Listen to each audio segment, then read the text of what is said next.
más o menos exhaustivamente todo el contenido del Evangelio, de los 4 primeros Evangelios. Mateo, Marcos, Lucas y Juan. Eso nos va a llevar tiempo, amén.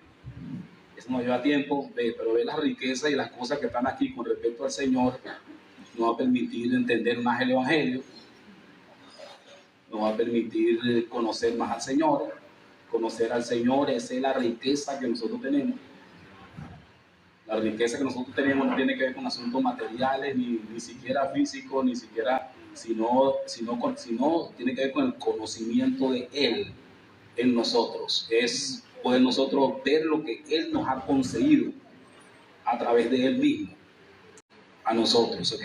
Por eso debemos empaparnos bien de la palabra. Felicito a los hermanos que hablaron al principio, que estuvo muy bien, estoy escuchando allá abajo, estuvo muy bonito todo lo que disertaron, lo que dieron. Y entonces yo entiendo y entendemos que cada día más hermanos están entendiendo la palabra de Dios, y eso es lo más importante, ¿ok?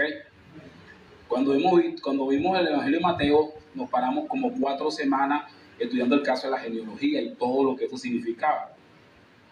Al final de ese capítulo 1, la Biblia hace un recuento de cómo fue el nacimiento de Jesús a través de María y los asuntos con José. Y el capítulo 2, sin embargo, trata del crecimiento de Jesús, por su juventud, su desarrollo, cómo fue que fue llamado Nazareno y por qué razón.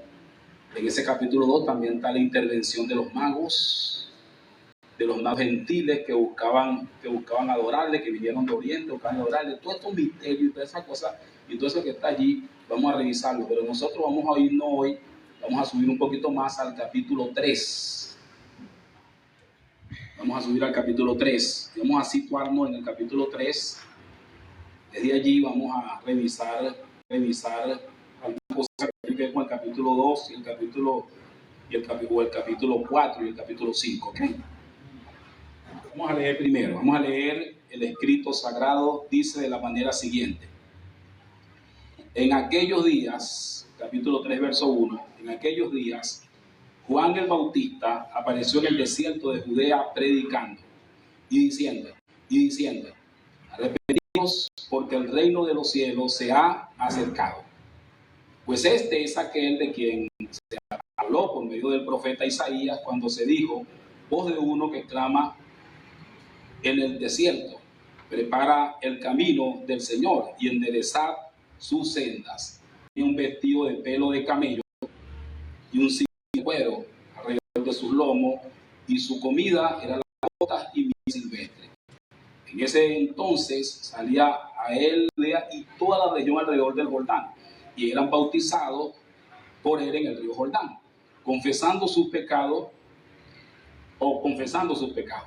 Al ver él que muchos de los fariseos y de los saduceos venían a su bautismo, les decía, cría de víboras, ¿quién os enseñó a huir de la ira venidera? Da pues frutos dignos de arrepentimiento. Y no penséis decir dentro de vosotros mismos, tenemos por padre a Abraham, porque yo os digo que Dios puede de estas piedras levantar hijos a Abraham. Y ya está puesta el hacha a la raíz de los árboles. Por tanto, todo árbol que no da buen fruto es cortado y echado en el fuego. Yo os bautizo con agua para arrepentimiento, pero el que viene tras de mí, a quien yo no soy digno de llevarle las sandalias, es más fuerte que yo. Él os bautizará en Espíritu Santo y fuego.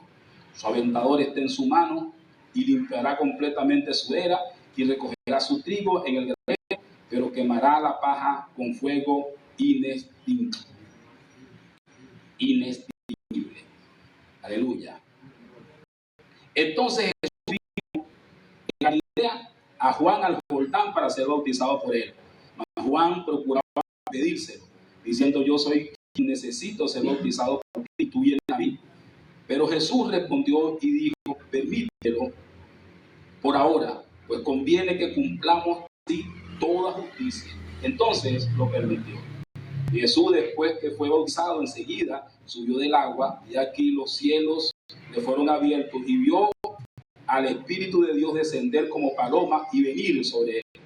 Y aquí hubo una voz desde los cielos que decía: este es mi Hijo, el amado, a quien tengo complacencias.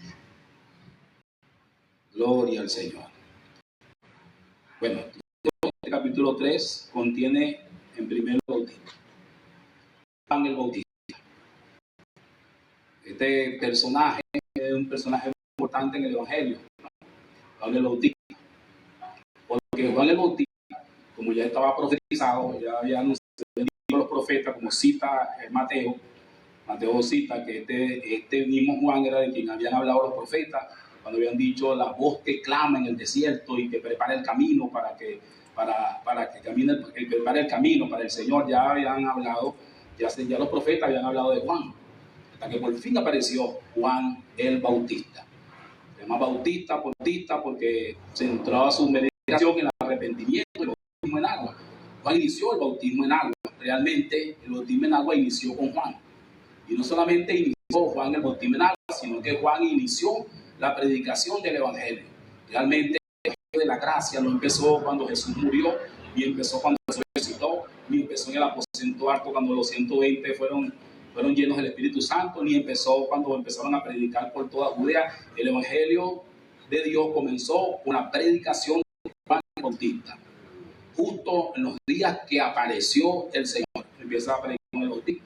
Ya saben que Juan el Bautista, en el contexto bíblico, era contemporáneo con Jesús. Su mamá Elizabeth y María tuvieron embarazadas en el mismo momento. O sea que Juan el Bautista debió ser una persona de la misma edad, más o menos de edad que Jesús. Es muy contemporáneo con Jesús. Y cuando empezó su ministerio, pues simultáneo empezaba también el ministerio de Jesús, o la predicación de Jesús.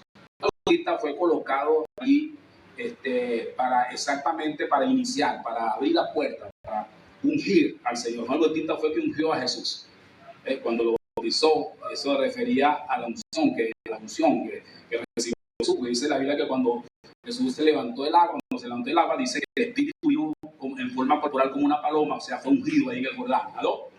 Vino el Espíritu como una paloma y posó sobre él. Una voz del cielo, del Padre, entonces dijo: este es mi Hijo amado, en quien tengo complacencia. Fue presentado como el Hijo de Dios por primera vez en el universo. ¿Están aquí o se fueron? Repito, por primera vez en el universo fue presentado como el Hijo de Dios, por primera vez en el universo. Una cosa que no había sucedido antes, de ninguna forma, no había sucedido antes. Los ángeles no sabían que Dios tenía un hijo, que era triuno, que tenía un hijo. Los ángeles no sabían. Los mismos ángeles ese día fue que se dieron cuenta que Jesús tenía un hijo, y ahora Jesús lo presentaba formalmente delante de nosotros, delante de los ángeles, delante del diablo, delante de todo el mundo.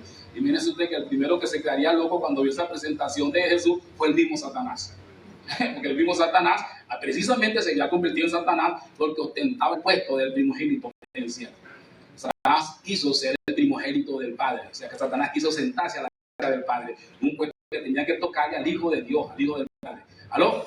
Pero Satanás no sabía que el Padre tenía un hijo, porque Dios nunca se reveló ante los ángeles, nunca se reveló antes de la creación pasada, la eternidad pasada. Conocían a Dios, dice la Biblia, que Dios habita en luz inaccesible, impenetrable. No conocían a Dios. Ellos sabían de Dios muy poco. Dios estaba reservado para que nosotros lo conociéramos. Por eso es que nosotros, lo que se respeta, valora, ¿sí o no? Aleluya. La diferencia entre nosotros y los demás, la diferencia es comportarse como que lo conoce. No debe comportarse como que no lo conoce, debe comportarse como que lo conoce. Amén. ¿Cuántos conocen a Dios? Entonces, cuando Dios presentó, cuando Juan fue puesto magistralmente para presentar a Jesús, magistralmente, Juan dejó el mensaje. Juan fue fiel y siempre dio el mensaje correcto. Señores, aunque venía toda Jerusalén y venía toda Judea y venían de todas las regiones para el Jordán, para ser bautizado por Juan nunca negó la verdad verdadera. Yo bautizo con agua, pero viene uno detrás de mí. Alábalo si tienes. Juan fue fiel y preparó el terreno, ¿no? Para que todo Juan hubiera sido otro, hubiera dicho allí que, bueno, que él también era poderoso, que él también era importante, pero Juan no perdió el tiempo en eso. ¿Aló? Juan no perdió el tiempo en eso. Juan fue fiel, fue leal a ese mandato que le pusieron. Ahora, Juan era hijo de un sacerdote que no era cualquier persona en Israel, en Jerusalén. Juan era hijo de un sacerdote llamado Zacarías. Cuando vemos el Evangelio de Lucas, vamos a verlo con más claridad. Y Zacarías, el padre de Juan, el esposo de Elizabeth, no esta Elizabeth, sino Elizabeth de la Biblia, no era tampoco no era cualquier persona dentro del templo, porque era un sacerdote, era un sumo sacerdote, y era un sacerdote de uno de los que cumplían los turnos sagrados que se hacían en el templo. En el templo los sacerdotes iban por turno.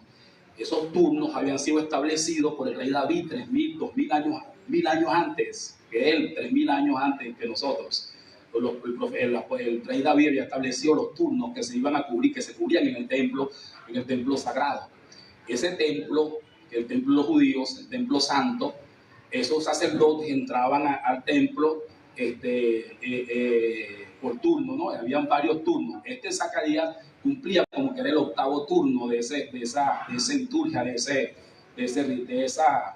culto, O sea, no era cualquier persona. Juan, por ser hijo de este sacerdote, tenía que ser heredero de esa misión, de esa comisión. ¿Alguien me está siguiendo?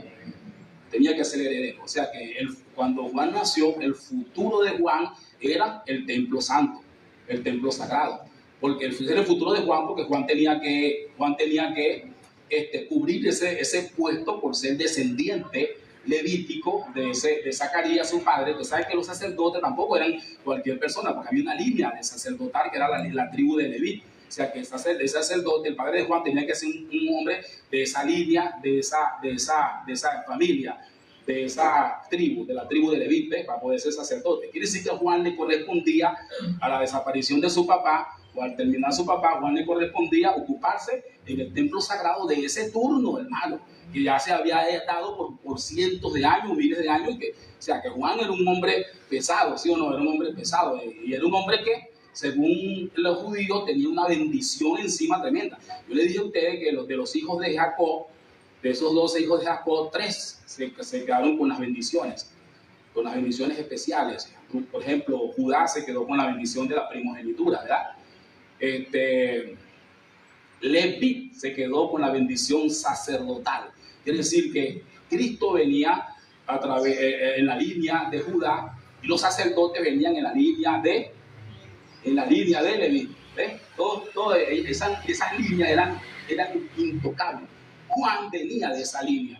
O sea que el futuro de Juan era vestido de ropas sacerdotales, por haber nacido allí, por ser hijo del sumo sacerdote, tenía que estar como vestido de ropas sacerdotales.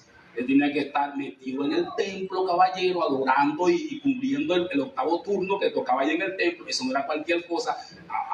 Oiga, eso no era cualquier cosa. Ese templo, yo le dije hace unos días, no sé si se acuerda, ese templo no era cualquier cosa. Ese templo judío no era ni es cualquier cosa. Ya le expliqué que ese templo, primero que estaba forrado de oro. Y te sientes, Señor Jesús. Ves una persona trabajando y ¿cómo se dice? Asignado allá dentro de ese templo de oro.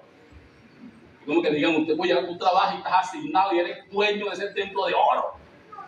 Oye, no es cualquier cosa, ¿no? El templo estaba forrado de oro por dentro. Ese templo tenía las normas y las leyes y las cosas que había ahí.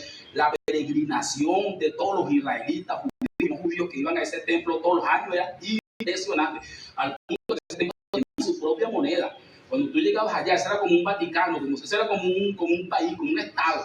Tú llegabas al templo de cualquier parte de Israel o del mundo y tenías que comprar las divisas con que ibas a funcionar ahí en el templo. La divisa con que ibas a hacer ofrenda, con que ibas a comer, si ibas a comer algo, con que ibas a hacer sacrificio, con que tenías que comprarlas allí, cambiar, hacer los cambios a divisa del templo. El templo tenía su propia moneda, hacer los cambios de divisa del templo. ¿Qué que hacía los cambios de divisa del templo? Y que tú podías pasar varios días en el templo, no sé yo, cuántos días y tenías el acceso a los lugares donde tú podías entrar, pues no tenías acceso a toda parte, pero de los lugares donde podías entrar tenías acceso. Entonces usted no se imagina la cantidad de dinero que se movía ahí en esos templos, en ese templo, y el prestigio que debía haber sido, el prestigio que era para esos sacerdotes, esos puestos. Los sumos sacerdotes no eran cualquier cosa, esos sacerdotes eran políticos, hermano, estaban al lado de los gobernadores, al lado de los emperadores, al lado de los que tomaban decisiones, gobernaban al pueblo. Y acuérdense que el gobierno de Israel siempre ha sido medio religioso, en el sentido de que los gobernantes de Israel hasta el sol de hoy son religiosos. Esos cargos son religiosos, no son solamente políticos, sino que también son religiosos. Ellos se gobiernan así como Irán, porque tiene un líder supremo espiritual que gobierna así como Israel, y así mismo eran ellos. Esos sumos sacerdotes, esos sacerdotes de ahí de Israel, no era cualquier cosa. Es para que usted tenga una idea de quién era Juan. Ahora sí, yo quiero que usted tenga una idea de quién era Juan. No era cualquier persona, un hombre nacido en esa cuna, compañero destinado para esa función. No, hermano, no era cualquier persona. Ahora, cuando nosotros vemos a Juan, vestido de piel de camello, bueno, ¿qué es esto? Bueno, ¿qué es lo que está pasando aquí? Dígale qué es lo que está pasando aquí. Vestido de piel de camello, bueno, de paso de camello. El camello era un animal considerado inmundo por los judíos. El camello era un animal inmundo a los judíos. ¿Qué le parece? Y nada más y nada menos que Juan, porque si hubiera estado vestido de oveja todavía, de piel de lana, de broma de esa todavía, pero está vestido de piel de camello. La Biblia lo dice como lo acentúa para que lo veamos bien. ¿Cuántos lo están viendo bien conmigo? Para que lo veamos bien. Está vestido de piel de camello. ¿No? Era un revolucionario, era pero otra cosa. ¿Aló? Él no debió estar vestido así. Con ropas sacerdotales. Las ropas sacerdotales, los cintos eran de oro. En cambio, los cintos de los pelos de la vestida de camello, de la braga de camello que tenía Juan, eran de cuero. Claro. Cuando él debía tener cintos de oro, tenía cintos de cuero. Cuando él debía tener lana de lino, él estaba vestido de piel de camello. Oh, Señor Jesús. Otra cosa más de Juan el Bautista llama mucho la atención. No estaba en el templo. Bueno, pero este hombre es bien revolucionario, ¿verdad? No estaba en el templo. ¿Qué hacía Juan fuera del templo? El templo hay que estar oleado, dígale que se fue donde hay. Ahí, él no le hizo caso a eso y que dime donde hay. No está donde hay. Pues hacía Juan fuera del templo. Yo que Juan hubiera estado en el templo, hermano, todos esos días, ¿sí o no? Amén o no amén. Diga contigo, yo que Juan, no, yo mira, este templo es mío, lo tengo por herencia, hace 1000 años mi familia tiene ese templo, hace 1000 años. Así que me dan 1000 lados en el templo, y de paso 1000 lados en el templo santo, repito, ¿cómo dije? Bueno, ya vamos a empezar a quitarle la cabeza al diablo esta mañana. Y empezar que usted empiece a reconocer qué es lo que es santo y qué es lo que no es santo. Si yo lo veo otra vez, en esa vagabundería, en esa mojiganía de los evangélicos, y que los santos, que el templo santo, si hubiera sido el templo santo, ya usted va. Vamos a seguir. ¿Seguimos o no seguimos? Bueno, y Juan no estaba en el templo. Bueno, y Juan, ¿qué pasó con tu turno? Juan, dice la Biblia que estaba en el desierto. Juan estaba vestido de pelo de camello. Estaba animal, peso del campo, gloria al Señor. Y de paso, estaba en el desierto, predicando. Como si fuera poco, con una patada más a toda la comunidad y a todas las riquezas y a toda la herencia que él tenía. Juan se alimentaba, tenía una dieta pero bien rara. Dice que comía langostas y miel silvestre. Tenía que comer. Los sacerdotes comían de las porciones que llevaban al templo. Y al templo no llevaban cualquier cosa. Al templo llevaban lo más sagrado y déjenme que hable como yo quiero hablar. No hablar como yo quiero hablar. Lo más mejor, gloria a Dios.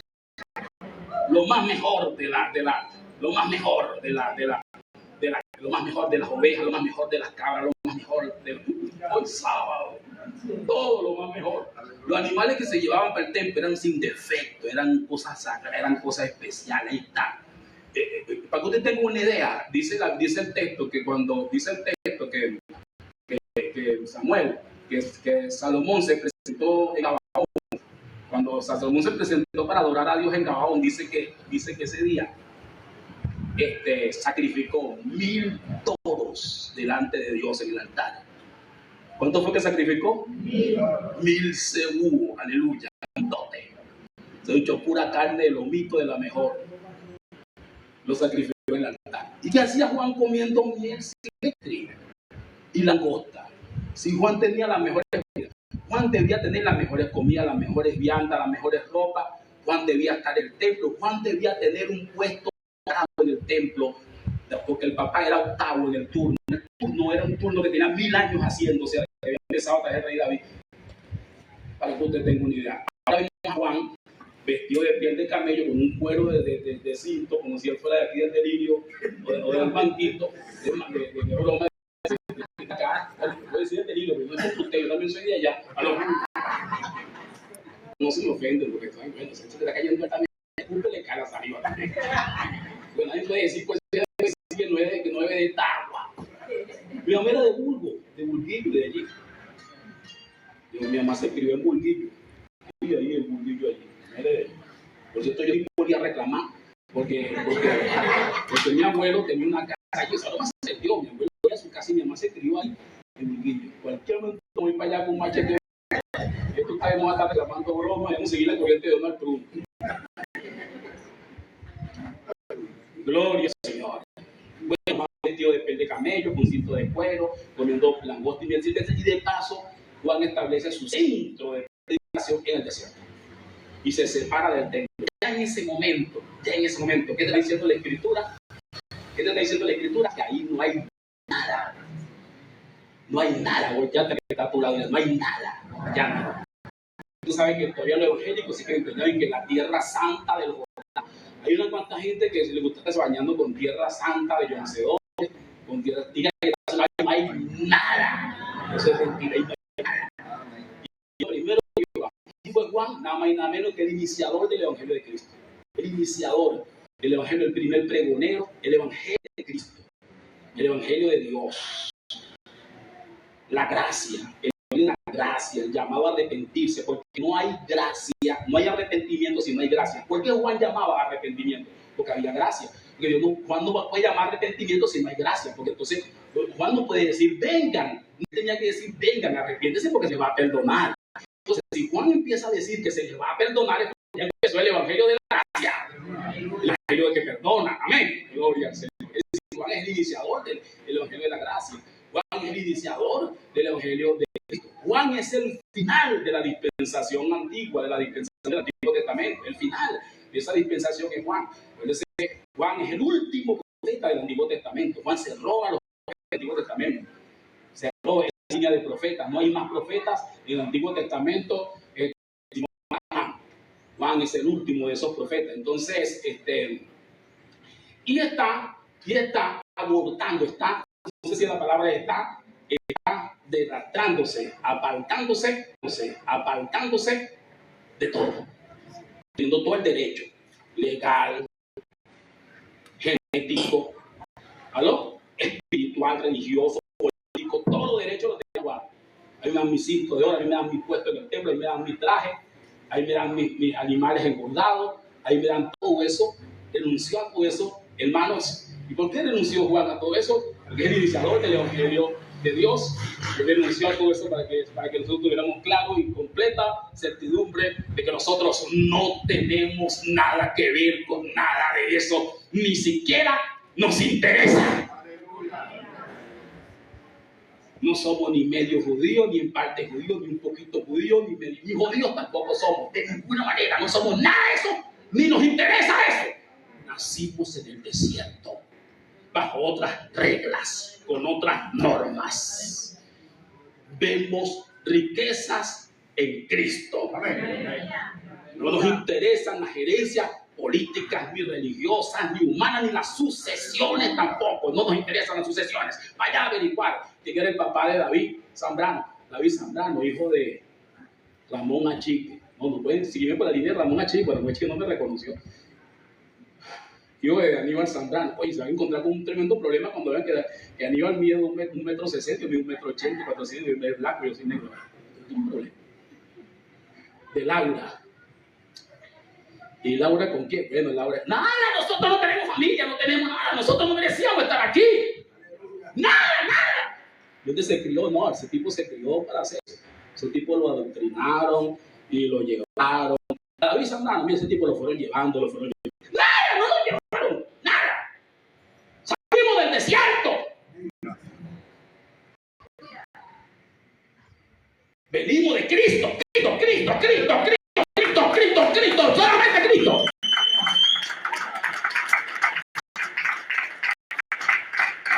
Llama la atención que ahí en ese desierto de Juan, aparece nada más y nada menos. Mejor dicho. ¿Quién es el que aparece ahí? En ese desierto de Juan, nada más hace su entrada principal y es ungido delante de todo el mundo como rey. Y los ángeles tiemblan, y los demonios tiemblan, y Satanás tiembla.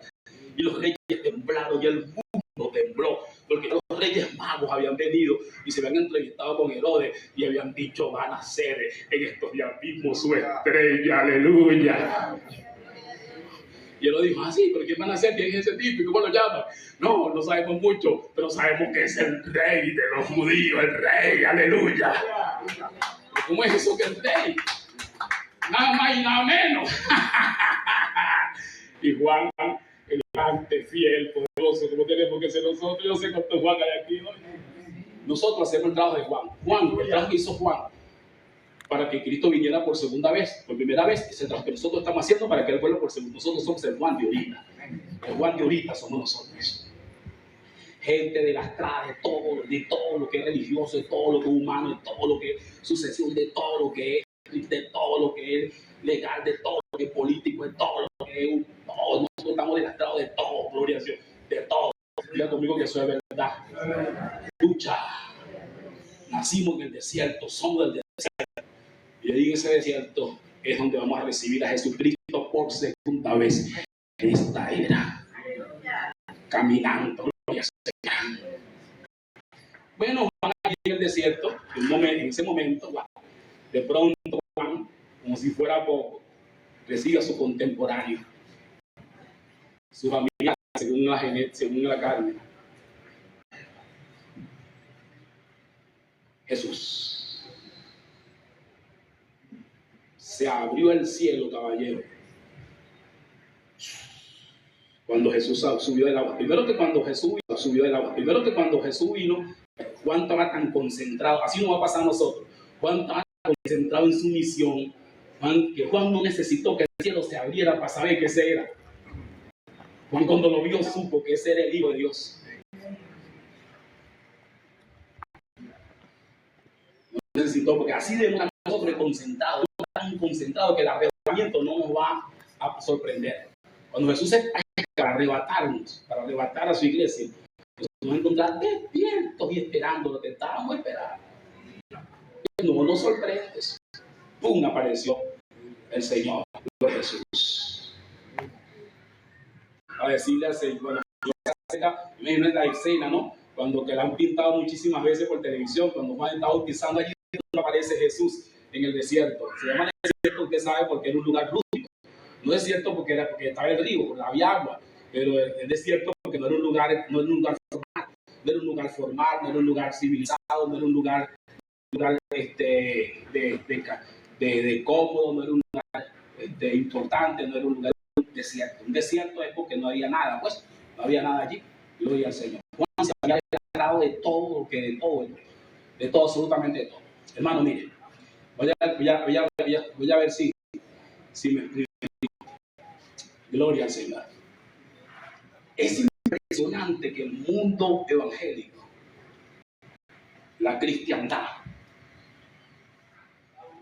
no ha entendido esto de un principio. Por eso es que yo creo que nosotros en este estudio vida de Mateo, Marcos, Lucas y Juan nos vamos a gozar bastante. Y yo creo que los hombres y las mujeres, nosotros que empezamos este estudio de vida, somos unas personas que cuando terminemos este estudio de vida ya vamos a ser otras personas. Es más, yo creo que cuando vayamos por la mitad, ya aquí lo que hay puros leones ya. ¿Aló? Si honestamente, la mitad yo creo que ya hay puros leones. Ahorita no, ahorita hay puros tigres recién nacidos, pero ya están rugiendo. Ya. Esta mañana me escuché, hoy sábado. Sí. En la palabra no hay nada más peligroso que un hombre que conoce la palabra. Aleluya. Impresionante que el evangélico. Vamos a empezar por allí. ¿Qué es un evangélico predicando el evangelio? Y no saben esto, que es lo inicial del evangelio. Lo inicial del evangelio es que el evangelio no tiene que ver con estructuras religiosas. Lo inicial del evangelio es: no tenemos que ver con estructura ni con religiosas. No tenemos nada que ver con eso. El desarrollo de nuestro evangelio debe ser en el deseo. Repito, el desarrollo. Muchas veces vinieron a traer a Jesús, y dice la Biblia que Jesús hacía caer ceguera, la Biblia que Jesús hacía caer ceguera y salía por medio de ellos. Jesús, oye, Jesús, ese hombre que necesitamos. Jesús, oye, si no, ese hombre es sana gente y todo. Jesús hacía caer ceguera sobre ellos y salía por medio de ellos.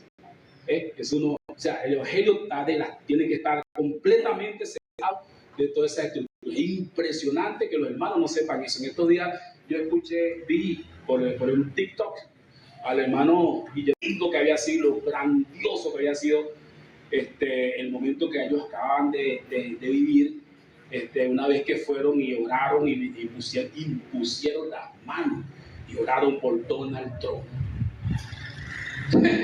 Increíble. Y esos son los papaupas. Si así están los papaupas, ¿cómo están entonces los chicles? Si así están los papaupas, ¿cómo estarán estos? ¿Cómo estarán las chupetas bom?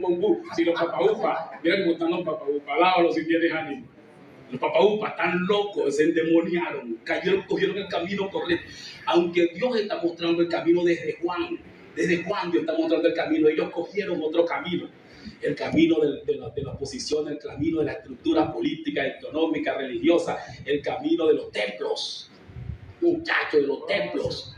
A un evangélico, un templo, mejor dicho.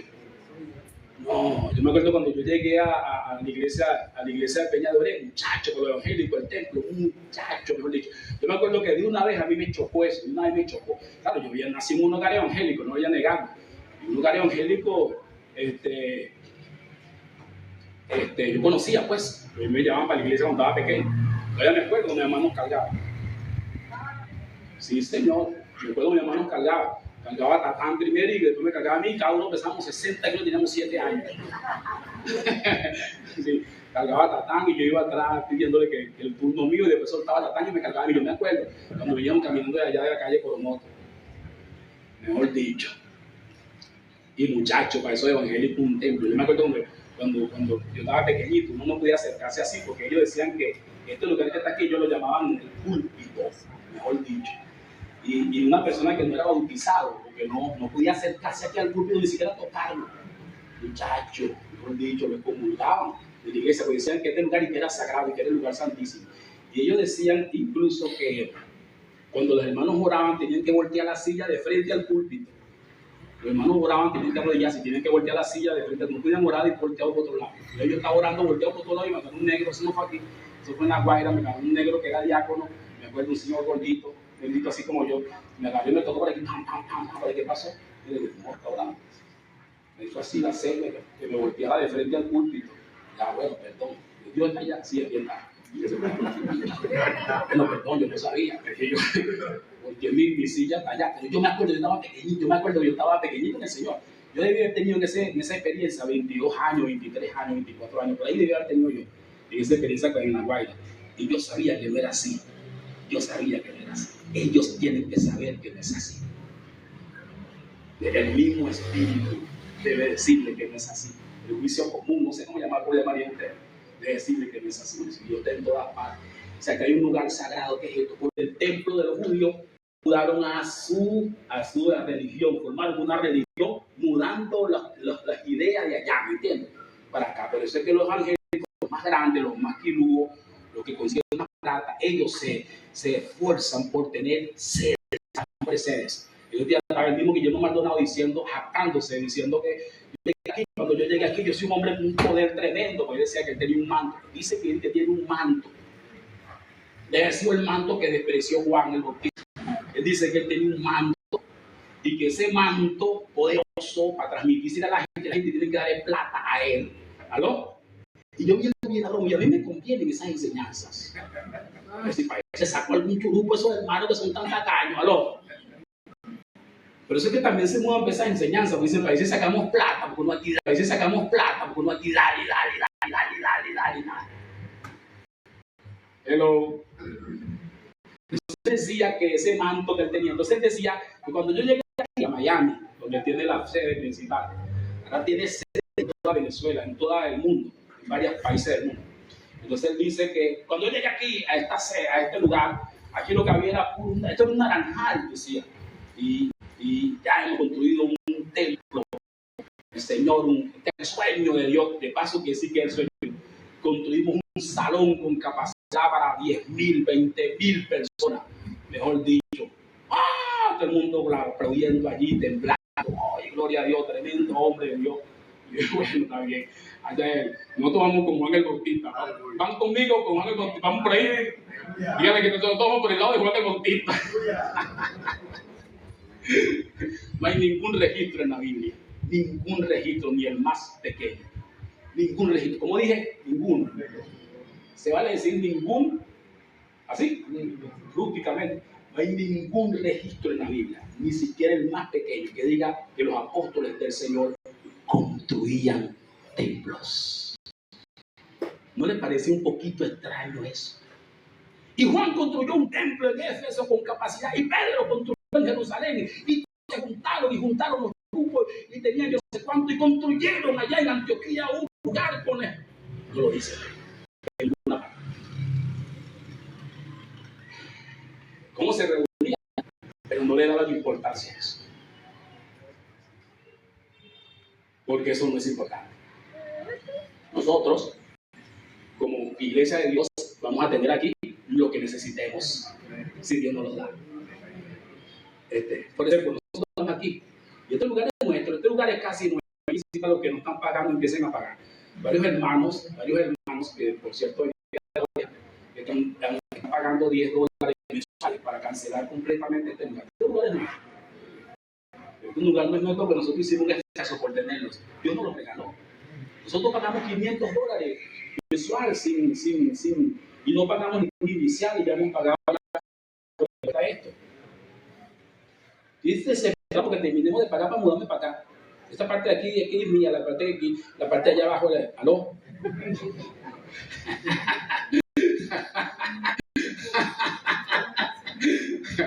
Ese es el asunto de los reales. Cuando la persona tiene la mirada puesta en los reales, el brazo a donde está la mirada. Por eso dice que debemos tener la mira puesta en las cosas de arriba. ¿Aló? Yo creo que eso fue porque para que yo no me robara nada aquí, Dios me dio mi casa adelante. Ya tu casa adelante. Ya tu casa adelante. Y estoy dándole ese edificio para que se reúnan, porque necesitan reunirse en un lugar. ¿Por qué? Porque nosotros nosotros tenemos un problema en este país. En este país no hay cultura de arriendo como en otros países. Tú te alquilas un local y el arrendador, o el alquilador, o el inquilino, ¿cómo se llama? El que alquila, el arrendatario, gracias, profesor. El arrendatario, después cree que es jefe tuyo. Usted quiere subirlo como suben los locales, como sube la inflación. Entonces, después, yo digo todos, pero sí una gran cantidad de pasado. Entonces, después, bueno, es normal que suba como sube la inflación, pero me refiero que a veces exagera. El local pasado que tuvimos, la persona quería hacer un contrato cada 3 meses. Oye, pues tampoco exagere. No hay esa cultura, ¿me entiendes? Entonces, los que arrendan son los comerciantes. Ellos pueden. Ellos hacen un plan de evaluación y ellos tienen una entrada de dinero y ¿me entiendes? Hacer un ajuste, un plan, su plan de inversión para pagar y pagar lo que ellos quieran, todo lo que puedan pagar, pues ellos producen. Nosotros tenemos un negocio aquí. Para nosotros decir que vamos a tener, que tenemos una ganancia de tanto y tenemos una entrada y no sé qué, y vamos a ganar. Entonces, en ese caso, nosotros necesitamos tener un lugar propio para poder desarrollar la vida de la iglesia, la visión. En la iglesia de Dios, y ojalá que tengamos el momento de volver a eso, en la iglesia de Dios, en la iglesia primitiva, en las primeras iglesias, el único registro que hay en la Biblia es que los hermanos se congregaban en las casas de los colaboradores principales, es decir, los que habían sido los que habían predicado al inicio de las iglesias. Ellos daban sus casas, ellos prestaban sus casas para que la iglesia se reuniera en su casa. Por eso que la Biblia habla de la iglesia que estaba en la casa de Eliseo, la iglesia que estaba en la casa de Filimón, la iglesia que estaba en la única registro que aparece donde se reunían los hermanos eran las casas de los propios hermanos. Que yo sé que tenían casas demasiado grandes. Y otra cosa es que las iglesias no se reunían tampoco en un solo lugar al mismo tiempo. Imposible, no había posibilidad de hacerlo, porque por ejemplo en Éfeso los hermanos eran aproximadamente, según los historiadores, 200,000 hermanos había en Éfeso de la iglesia, que pertenecen a la iglesia de Dios. ¿Tú sabes cuántas personas había en la ciudad? 200,000. Quiere decir que los 200,000 personas que habían en la ciudad, llegó un momento en Éfeso que los 200,000 personas que habían en la ciudad eran miembros de la iglesia. ¿Qué te parece? Entonces, ¿cómo podían reunirse en un solo lugar? No se reunían en un solo lugar. Claramente, se reunían en las casas, hermanos. En la Biblia siempre fue las casas. ¿De dónde sacaron los hermanos ese asunto de construir catedrales y templos? Lo sacaron de la visión judía. ¿Aló? La visión judía mezclada con el apetito y el deseo de gloria de los romanos. Entonces construyeron la iglesia. Por eso es que esas iglesias, por ejemplo, la iglesia católica, tienen una arquitectura, todos tienen una misma arquitectura romana. Porque ellos mezclaron el templo judío para ver, los mismos evangélicos copiaron también esa, y tienen, los evangélicos la mayoría los líderes tienen un templo en el corazón. Ellos tienen un templo en el corazón todo el tiempo, que el templo. Por eso cuando usted no puede decir que viene para la iglesia, usted tiene que ir para la reunión de la iglesia. ¿Aló? Ahí se reúne la iglesia de Dios. En tal parte ahí se reúne la iglesia. Ahí donde hay la última lágrima, ahí se reúne la iglesia de Dios. Por eso hay que echar una última lágrima. Porque ahí se reúne la iglesia de Dios. Yo voy para esa reunión, eso es todo. Amén. No vamos para un templo, ni vamos para una iglesia, vamos para la reunión de la iglesia. Diga conmigo que eso es verdad. Gloria al Señor. Entonces, Juan. Es como la visión que nos muestra que empieza a darnos Juan. Nosotros empezamos a ver que el desarrollo del evangelio no tiene nada que ver con la estructura religiosa, ni política, ni con ascendencias judías, mucho menos con ascendencia judía. Hay que tener cuidado con eso. Hago énfasis en eso tremendo. Mucho cuidado con eso. Con las cuestiones de ascendencia judía, mucho cuidado. La iglesia de Dios, gracias hermano, no tiene nada que ver con el judaísmo, hermano. Nada que ver. El último judío y el primer judío de la iglesia, y fue el último judío del judaísmo. El último judío del judaísmo y el primer judío de la iglesia fue Juan el Bautista. Y aquí lo vemos rechazando completamente el judaísmo también, en todo su sentido. No quiero sus cosas buenas, no quiero sus cosas malas, no quiero su vestidura, no quiero su vida, no quiero su glamour, no quiero su conocimiento, no quiero sus derechos, no acepto su nada, no tengo derechos, usted no tiene tampoco derechos ni deberes, con nada no tenemos nada que ver, nada, no tenemos nada que ver, nada. Tanto así que fíjense, porque todos están aquí, son inteligentes. Yo los reconozco a ustedes que ustedes son inteligentes. Ya conmigo que eso es verdad, diga al fin digo una verdad. Pues si ustedes no fueran inteligentes, ustedes no estuvieran aquí, porque hay 1,000,000 de cosas para que ustedes no estén aquí. Pero ustedes eligieron una sola cosa que dice que ustedes tenían que citar. ¿Aló? Eso es inteligencia. No amén, sí, amén. Gloria al Señor. Ustedes dijeron, no, nosotros vamos porque nosotros vamos, no a Dios. Hermano, cuando uno se acerca a Dios, sinceramente, enseguida, Dios abre un portón, hermano. Enseguida Dios abre el mejor portón. Y cuando Dios abre ese portón, usted empieza a ver claramente todo. De manera que usted va a tomar la mejor decisión. No, amén, o sea, amén. Puede haber alrededor de usted un torbellino de cosas y de ideas y de cosas y de pensamientos, pero a usted le abrieron fue un portón. Aleluya. Dice una entrada generosa al reino de Dios. Se le abrió una entrada generosa. Se le abrió una entrada por un portón. Y usted dice, pero es que el evangelio, hermano, es tan maravilloso, que cuando usted empieza a reconocer el evangelio, usted empieza a entender que el evangelio es la verdad, usted empieza a abrazarse la verdad, usted empieza a decir, esta es la verdad, empieza a abrazarse, porque lo que le abrieron fue un súper portón. No sé si alguien está mi mamá me cuenta que mi mamá le llevaba el almuerzo, la comida a su abuelo, el señor José María González, creo que era así. El señor estaba así. Él me dice que cuando ella le llevaba la comida, estaban los Peter predicándole el evangelio a mi abuelo. Mi abuelo era católico, el abuelo de mi mamá. El papa, el cura, en ese momento era un tal, no me acuerdo. Creo que era ese, ¿cómo es? Boleya, gracias, Aníbal. Aníbal conoce bastante. Aníbal no estaba aquí, Aníbal estaba del otro lado del mundo, en Santa Cruz. Del lado de los indios, una mezcla entre indios y negros.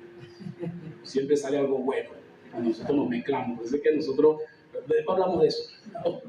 Lo cierto es que mi abuelo, mi mamá dice que cuando mi mamá llega a la casa y están los Peters. Los Peters eran unos misioneros canadienses que vinieron a predicar. Cuando mi mamá abre la puerta, mi mamá lleva la comida a mi abuelo, están los Peters hablando del evangelio de Dios. Y cuando los Peters están hablando, mi mamá se le iluminó. Mi mamá tenía 12 años. Mi mamá se iluminó. Mi mamá dice que ella pensó una sola cosa. Indiscutiblemente, dijo indiscutiblemente, dijo mi mamá, esta es la verdad. Mi mamá dijo, ¿cómo que se llamaba el cura? Al carajo con Boleira. Así mismo dijo. Ella me cuenta. Boleira lo puso así, al carajo Boleira. Esta es la verdad. Mi mamá, convertida al Señor a los 12 años. Una fe inconmovible. Hasta que se partió con el Señor a los 82. ¿Entendió claramente? Hábleme. El evangelio no está diseñado para que nosotros lo abortemos. El evangelio no está diseñado para que nosotros le demos una patada. El evangelio no está diseñado para que nosotros cruzamos por otra calle. El evangelio está diseñado para que nosotros recibamos al Señor. El evangelio es una puerta gigante al reino de Dios. Por eso es que vamos a ser condenados si no aceptamos el evangelio. Pablo dijo, ¿cómo escaparemos si descuidamos una salvación tan grande? ¿Cómo escaparemos? Dijo Pablo. Por eso es que yo honestamente juzgo a todos esos hermanos. Como espiritual los juzgo a todos. Abandonados a toditos. Ellos deben saber la verdad. ¿Cómo no la van a saber? La sé yo, la sabe usted.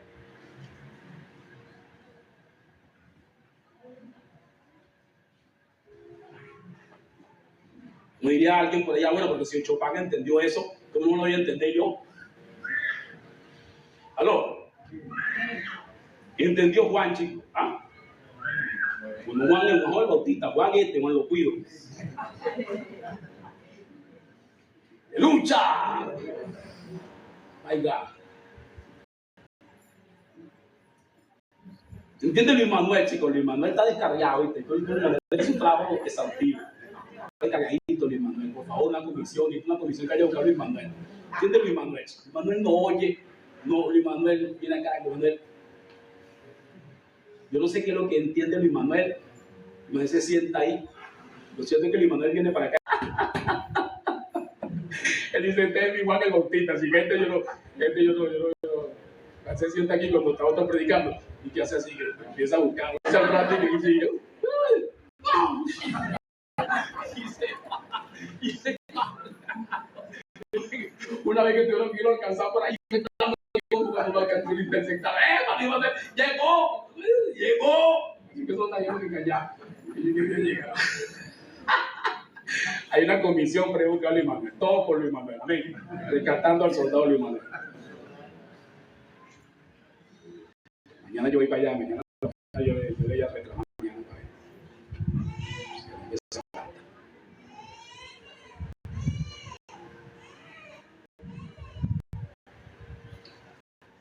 me acuerdo cuando el pastor me volteó la silla. Yo dije, ¿no está aquí? En el púlpito. Y hay que voltearse mirando al púlpito. ¿Qué púlpito es ese? Una vez yo le pregunté a los hermanos, yo era revolucionario. Yo cuando empecé a leer, me declaré revolucionario. Enseguida, los hermanos sabían que yo decían que era difícil, pues este negro aquí, este negro es demasiado, este negro.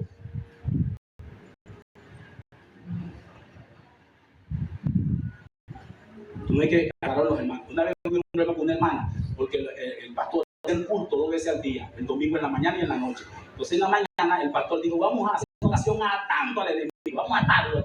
Eso, empezaron a atarlo, Satanás, teatro, no solo lo amarraron con toda clase de cosas. Después que lo amarraron bien amarrado, cantaban y hicieron todo. En la noche tenían culto otra vez, cuando empieza el culto, cuando se desató.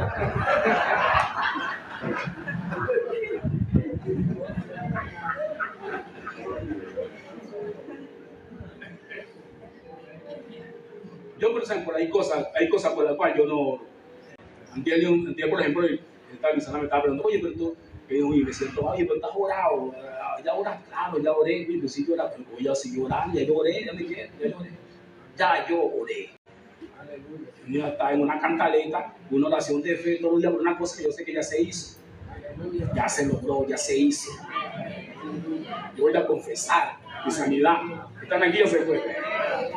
Voy a creer. Llegó la hora de creer. Uno tiene que ver que en la comunión hay un momento para orar y un momento para creer. No puede estar, es como el que siempre todo el tiempo está sembrando y nunca recoge. Hay un momento en que se para recoger y un momento en que va a sembrar y un momento en que sí o no. Así mismo en la oración. Usted ora, usted recibe, usted cree, decreta, ora, cree, decreta, recibe, ora, cree, decreta. El apóstol Pablo dijo que oró 3 veces por su enfermedad y a 3 veces Dios le respondió, bástate mi gracia, mi poder se perfecciona en la debilidad. O sea, quédate tranquilo, 3 veces, él dice que 3 veces, oró a Dios 3 veces. Hay cosas por las cuales usted no puede que estar orando todo el tiempo, usted oró y creyó, amén. Ahora tienen que creer, por eso nosotros eliminamos unas cuantas oraciones de las oraciones de ahora. Por eso ya oramos para que Dios nos dirija, pues ya creemos que nos está dirigiendo. Entonces no es necesario orar por eso, sino creer que nos está dirigiendo. Aleluya. Repito, nada que ver con el judaísmo, nada que ver. Voy a repetir otra vez esto porque usted lo ve mucho por la televisión, por las redes y eso. Y entonces se la pasan ahora los evangélicos y que tocando sofá. Es una broma, que es un instrumento que tocaban los judíos para hacer las reuniones en el campamento. Entonces haciendo que reuniones de primicias. No, las primicias sí se los paso porque ahí reciben plata. Entonces haciendo reuniones. Entonces yo dije, bueno, estos días van a hacer la reunión de los panes sin levadura. Ahí me invitan a los panes sin levadura. Entonces haciendo reuniones y otras cosas. O sea, una locura. Y entonces ellos están mezclados. Y entonces construyendo templos y catedrales y proyectos y forzando a los hermanos a dar dinero para construir grandes casas y bromas y locuras que se le metió. Entonces todos los hermanos como borrego detrás de un pastor dando plata para construir una tremenda catedral que va a empoderar al líder. Que no vuelve a empoderarlos a ellos, sino al líder. El líder, y por favor, yo estuve 20 años en la ballena, metido adentro de la ballena. Yo me conozco el cuento completico. Yo los oí hablar en sus reuniones acerca de capitalizarse en propiedades. Usted no tiene una idea del capital que tienen esos hermanos en propiedades. Los bancos se abren. Uno se van a abrir. Nos suman todo ese poco de propiedades a nivel nacional o a otro lugar. Entonces, es porque tienen el corazón todavía mezclado con el judaísmo, no han tomado el consejo de Juan el Bautista. Diga que solo tomemos el consejo de Juan el Bautista. Amén. Gloria al Señor, quien se delastró de todo eso, de todo, absolutamente de todo. Nada que ver con el judaísmo. Nada que ver, exactamente nada. Entonces, repito, engalzamos ahora el punto. Ese día Jesús fue presentado como rey, como Señor, como Salvador y como Hijo de Dios. Repito, hasta los ángeles no han temblado cuando vieron a la razón del cielo que dijo: este es mi Hijo amado. Hasta los ángeles, Satanás y todos sus secuaces que estaban allí presenciando todo, tuvieron que haber temblado cuando Dios mismo presentó a Jesús como su Hijo. Este es mi Hijo amado. Es más, yo creo que la declaración "este es mi Hijo amado" fue exactamente más para los ángeles que para nosotros, que después, sabiendo eso, vivimos sobre esa base. Gloria al Señor. Aleluya. Este es mi Hijo amado, en quien tengo complacencias. Y inmediatamente que Jesús fue ungido, que Jesús empezó a ejercer un ministerio que era llevado por él. Cuando Jesús fue al Jordán, dice la Biblia que Jesús fue al Jordán para ser bautizado por Juan. Y usted el texto dice que Jesús mismo fue al Jordán para ser bautizado por Juan. Pero cuando se salió de donde Juan, dice que cuando salió donde Juan, Jesús fue llevado por el Espíritu al desierto. ¿Fue llevado para dónde? ¿Por quién? El bendito desierto otra vez. ¿A dónde fue llevado? El bendito desierto otra vez. Caballero, parece que Dios no quiere nada con tanto chiche y con tanta broma y con tanta. Parece que Dios no quiere nada con tanta. Con tanta farándula. Dios no es un Dios de tanta farándula y broma. Fue llevado por el Espíritu al desierto, donde iba a ser tentado por el diablo. Entonces quiere decir que Jesús fue ungido en el Jordán. Fue declarado Hijo de Dios. Para que toda la atención se pusiera sobre él. La atención toda tenía que ponerse sobre Jesús. Y fue presentado como el mismísimo Hijo de Dios, el Hijo amado de Dios. El Espíritu de Dios descendió sobre Jesús. Juan lo presentó, y ahí el Cordero de Dios que quita el pecado del mundo. Juan escuchó la voz de Dios. Sin embargo, inmediatamente, y lo vamos a ver bien claro cuando veamos los otros evangelios, inmediatamente después que sucedió esto, o unos días, o no sé qué cuánto tiempo después, Juan fue encarcelado.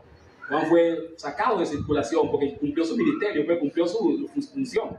Entonces fue sacado de una vez del asunto, del escenario, y Jesús se encontró solo. Ya vamos a ver más adelante lo que sucedió cuando Jesús se encontró solo, sin Juan. Ya Juan no estaba, pues ya Juan había cumplido la función que tenía que cumplir, ya Juan la cumplió. Nosotros estamos aquí en la tierra para cumplir una función que Dios no tiene. Amén. Una vez que cumplamos esa función, ya Dios puede prescindir de nosotros como Él quiera. Mientras no la ha cumplido, pues nosotros debemos estar aquí para cumplir la función que Dios nos dio, que Dios puso para que nosotros la cumpliéramos. No amén, o sea amén. Aleluya. Aleluya. Eso es bonito, hermano. Eso es bueno, gloria al Señor. Dice el verso 1 del capítulo 4. Entonces Jesús fue conducido por el Espíritu para ser tentado por Satanás. Específicamente fue conducido al desierto para ser tentado por Satanás. Y después de haber ayunado 40 días y 40 noches, tuvo hambre. Y acercándose el tentador, es decir, Satanás, le dijo: si eres Hijo de Dios, di que estas piedras se conviertan en pan. Mas él respondiendo y dijo: escrito está, no solo de pan vivirá el hombre, sino de toda palabra que sale de la boca de Dios. 3 veces tentó Satanás a Jesús ahí en el desierto. La primera vez lo tentó cuando supo que tenía hambre. La tentación de Satanás y todo lo que Satanás hizo estaba bien dirigido. En primer lugar, ya Jesús había sido presentado como de Dios por el mismo Dios. Satanás debió haber estado allí, debió haber escuchado la voz cuando la voz dijo de arriba del cielo: este es mi Hijo amado. Este es mi Hijo amado, que tengo complacencia. Satanás tiene que haber escuchado esa voz. Tiene que haberse intrigado cuando escuchó la voz y escuchó que era Hijo de Dios. Tiene que Satanás saber en qué orden Jesús era Hijo de Dios. Pues ya Dios había reconocido como hijos a los ángeles, pero no en la forma de que los había engendrado, sino en la forma de aprecio, de cariño, de reconocimiento. Amén. Es como cuando usted le dice a alguien hijo, que es menor que usted. Pero que es como un hijo. Eso es alguien que trabaja con usted, alguien que se crió, se crió con usted, que usted crió a alguien, pero no hijo en el asunto de engendramiento, sino hijo que usted lo engendró, sino hijo en el asunto. Dios ya ha reconocido a los ángeles como hijos. ¿Por qué? Porque en Job, en el libro de Job, dice la Biblia, el texto dice bien claro que un día vinieron los hijos de Dios para unirse con Dios.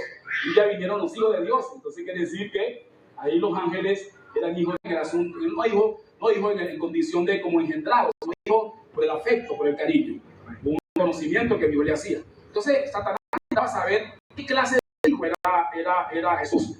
¿Qué clase de hijo era él? Por eso es que la pregunta o la tentación está bien dirigida. Si eres hijo de Dios, ¿aló? Y pero si eres hijo de Dios, ¿aló? Gloria al Señor. Te digo, si eres hijo de Dios, di que estas piedras se conviertan en panes. Si eres hijo de Dios, o sea, demuestra qué clase de hijo de Dios eres tú, número uno. Y número dos, Satanás está buscando que Jesús actúe como hijo de Dios. Porque Satanás, que más sabe el diablo por viejo que por diablo, ¿aló? Satanás, yo en estos días decía, creo que fue el miércoles, yo estaba diciendo que, hermano, el único que está más adelante que el diablo en el universo es Dios. Así que no se equivoque. Nadie solo puede derrotar al diablo. El único que está por encima del diablo es Dios. Nosotros también en Cristo, cuando estamos en Cristo, ¿aló? Estamos en Cristo, estamos arriba de Él porque estamos en Cristo, no por nuestra humanidad, ni porque nosotros le hemos recibido. Créame que por más poder que usted reciba, si no está en Cristo, no va a poder contra el diablo. Recientemente yo me reía cuando decían que Irán, ¿quién usted cree que va a ganar la guerra de Irán, Donald Trump? Mire, hermano, Donald Trump tiene poderes especiales que Satanás le dio. Esos cargos, esos lugares de emperadores del mundo, no tiene personas sin haber recibido poderes especiales que Dios le permite. Recuerden que el texto dice que no hay reyes si Dios no los pone. ¿Alguien ha leído eso? Que los que están puestos por Dios. Y acuérdense que cuando Pablo escribió eso, Nerón era la autoridad. Cuando Pablo dijo que las autoridades están puestas por Dios, era la autoridad. El peor de los César que hubo en ese tiempo, que fue ese Nerón. Bueno, todos eran tan peores que vamos a decir que Nerón era el peor. Nerón era la autoridad cuando Pablo dijo que debían que sujetarse a las autoridades porque habían sido puestas por Dios. Las autoridades son puestas por Dios. Esos cargos, esos puestos de autoridad son en el mundo, esos puestos, sobre todo ese puesto de emperador del mundo, ese puesto de hegemón del mundo, no lo otorga, no lo logra la gente por sí sola. Esos son concesiones de Satanás y que Dios lo permite. ¿Alguien me ha seguido? Por eso es que la Biblia dice que Dios se enojó cuando Nabucodonosor, que era el imperio babilónico, dijo: yo construí a Babilonia la grande. He aquí Babilonia la grande que yo construí. Y cuando dijo así, dice la Biblia que la ira de Dios se encendió y Dios le mandó un ultimátum y le dijo: vas a quedar loco 7 años, vas a arrastrarte por ahí como los animales, te van a sacar de la palacio, luego vas a volver en sí, vas a poner el palacio intacto y te vas a volver a montar con él. Y ese te vas a saber que yo soy el que pongo los y nadie llega a esos cargos si yo no se lo permito. ¿Aló? Y así fue. El profeta Daniel le dio la profecía con estima, porque Daniel estimaba a Nabucodonosor, tenían buenas relaciones políticas a pesar de todo, a pesar de todo se tenían afecto. Daniel salió triste, pero acabando de salir Daniel, ¡pum!, cayó Nabucodonosor loco. Igualito, le crecieron las pezuñas, como dice la Biblia, le quemaba en la lluvia, comía como los animales, duró 7 años así. Y después que duró 7 años así, un día, una buena mañana, ¡pum!, volvió en sí. Y adivinen qué, el palacio estaba preparado, estaba esperándolo. Así ahí, no le habían dado protestado que había vacío, después le habían dado otra constitución y nada. Y no lo montaron y después volvió a ser rey. Y cuando volvió a ser rey, entonces se acordó la palabra que dijo, bueno, entonces ahí, por ese pasaje y todos los demás, entendimos que no, esos lugares no los ocupa una persona a menos que Dios lo permita. ¿Okay?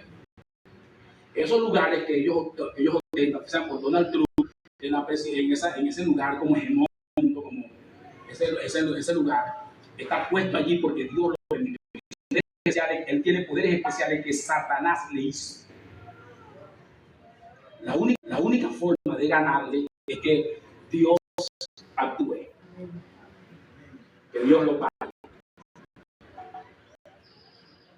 Es la única forma.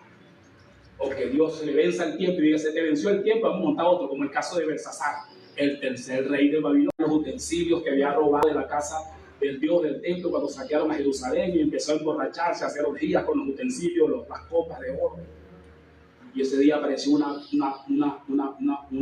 escritura en la pared. De pronto ellos estaban en su propia rumba, ahí bebiendo caña y jalando y todo. Y apareció una escritura en la pared. La escritura decía, Meneteke Uparsini. Así más o menos así. Gracias, Aníbal es experto en ese tipo de lectura bíblica. Hemos leído tanto, el Aníbal, que no sabemos hasta ni cree la Biblia, no sabemos nosotros. Oye, cuando Belsasar vio la escritura en la pared, dijo, ¿qué es esto? Llamó a los magos, ¿qué quiere decir eso? Y los magos no sabían. No era un idioma de los que ellos conocían cientos de idiomas. Tuvieron que llamar a Daniel. Y Daniel dijo, la escritura quiere decir, Dios pesó tu reino. Y para Dios tu reino no pesa ni un kilo.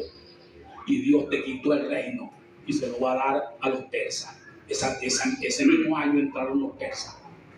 Invadieron Babilonia. Y se quedaron con el poder hegemónico del mundo.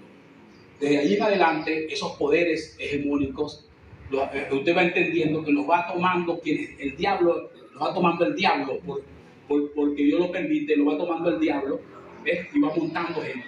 Por eso es que la Biblia dice que cuando Daniel oraba, Daniel dijo, cuando Daniel oraba, que el ángel venía a traerle la respuesta a Daniel, el ángel dijo, se me atravesó en el camino el ángel de Persia, ¿ves? Estaba Persia en el gobierno, ¿ves? ¿Aló?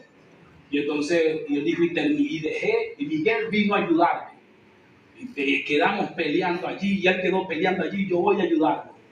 Porque detrás de él viene el ángel de Grecia, ¿ves? Grecia fue el siguiente imperio. Todos esos imperios, quiere decir que hay un ángel. ¿Alguien me está entendiendo? Mejor dicho, me estoy explicando. Hay un ángel, un príncipe demoníaco autorizado por Satanás en la Casa Blanca, cumpliendo las funciones del mundo.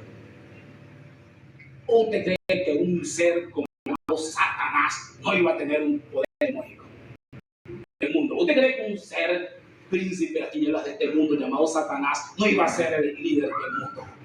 Por eso es que todos se alzaron como líder del mundo. Los griegos, los persas, primero los babilónicos, los mongoles por aquel lado, los ingleses, todos se alzaron como reyes del mundo. Y finalmente, los días del rey, del último rey, como dice la Biblia, del anticristo, que debe ser indiscutiblemente Donald Trump, que es un hegemón poderoso, increíble, y que como cualquier, me van a disculpar los que no están de acuerdo, hay gente, se me ha ido gente ya de la iglesia porque ama a Donald Trump. Mira aquí, gente hablando ahí de Donald Trump, hablando mal de él, hablando mal del diablo. Se me ha ido, sí. ¿Qué voy a hacer? Se han ido, sí. Se han ido, no hace mucho se fue uno, no hace mucho. No, Mantielito. Ese sí se fue a propósito porque yo lo bloqueé del teléfono. Sí, porque está llamándome y entonces está mandando un mensaje. Entonces me mandó un mensaje que Trump era cristiano. Entonces yo le expliqué. Un tipo que tira bombas y mata niños es cristiano. Un tipo que encarcela a 200 y pico de personas, lo manda para un país ajeno, sabe de su mamá, de su papá, del cuidado. Un tipo que lanza misiles contra una escuela y mata a 150 niñas es cristiano.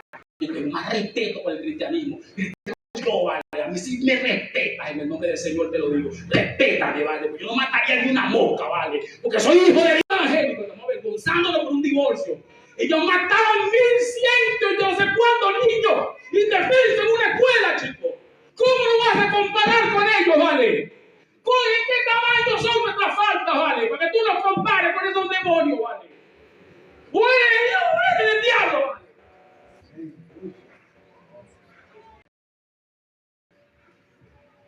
Ya no soy yo, vale, más respeto con el cristianismo, vale.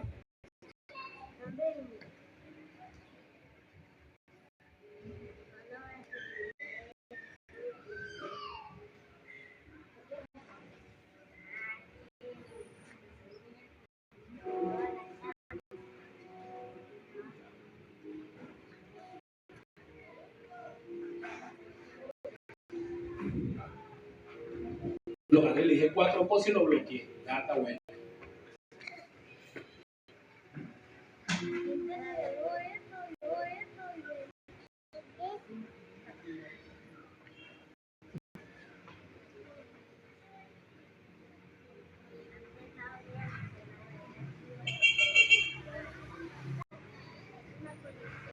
Agarró, salió para la televisión al siguiente día, y la que viene en el camino, a ver cómo va a ser, si no le va a pasar lo mismo. Y también nos vas a amenazar en la cara de que nos vas a secuestrar en la cara. Y el que venga, a ver cómo se va a portar, pues le va a pasar lo mismo. ¿Qué es eso? Mentes civilizadas, no sé.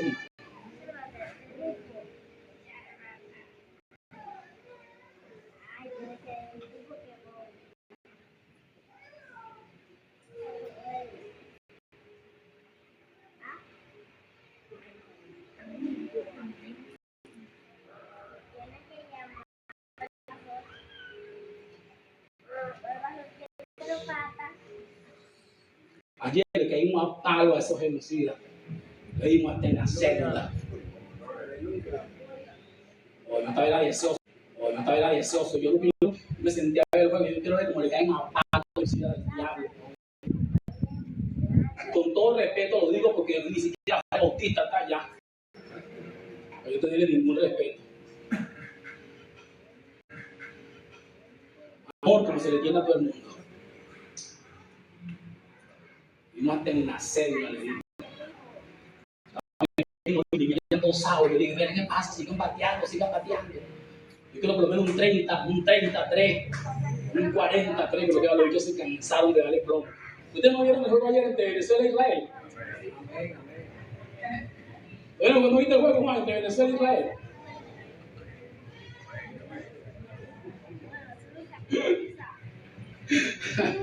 Ahora falta Estados Unidos. Estados Unidos me va a sentar a ver, esa es la venganza de Dios hace. La venganza de Dios es pacífica, Dios es un Dios de amor. No nos vengamos con bombas, ni con plomo, ni con nada de eso. Nos vengamos es con amor. Denle un aplauso a la de gloria. Vamos a vengar echándole palo con amor. A mí me gustó la broma porque estaban el otro, y fallando. Eso está bueno, calienten los motores y por ahí vienen los dominicanos. Eso también les tengo una. Esos dominicanos, pero más cada vez tengo a los gringos. Yo soy una persona que, yo no sé, pero yo tengo un asunto que, mire, si tuviera Babilonia, yo fuera anti-babilónico. Si hubieran los reyes de Persia, yo fuera anti-persa. Si tuvieran los reyes de Alejandro Magno, yo fuera anti-griego. Si tuvieran los reyes romanos, yo fuera anti-romano. Es decir, que como están los reyes norteamericanos, yo soy anti-norteamericano. Yo soy anti cualquier imperio. Todos son iguales. Todos fueron iguales. Todos serán iguales, todos son iguales. No hay nada que saque del diablo que pueda ser bueno. Nada, absolutamente nada. Todo del diablo es malo. Y si nosotros nos delastramos del judaísmo, porque es una dispensación que pasó, si nosotros nos divorciamos, nos salimos de toda esa liturgia, porque eso ya pasó, si nosotros salimos del templo y salimos de todo eso, ¿cuánto más entonces? Con mucho más razón saldríamos también de cualquier visión, o de cualquier amorío, o de cualquier amarre, o de cualquier con ningún imperio del mundo, con ninguno. Vámonos al desierto, a un lugar neutral donde no están ninguno de los dos. Si puede aplaudir al Rey de Gloria, si me está entendiendo, aplaudan. ¡Aleluya!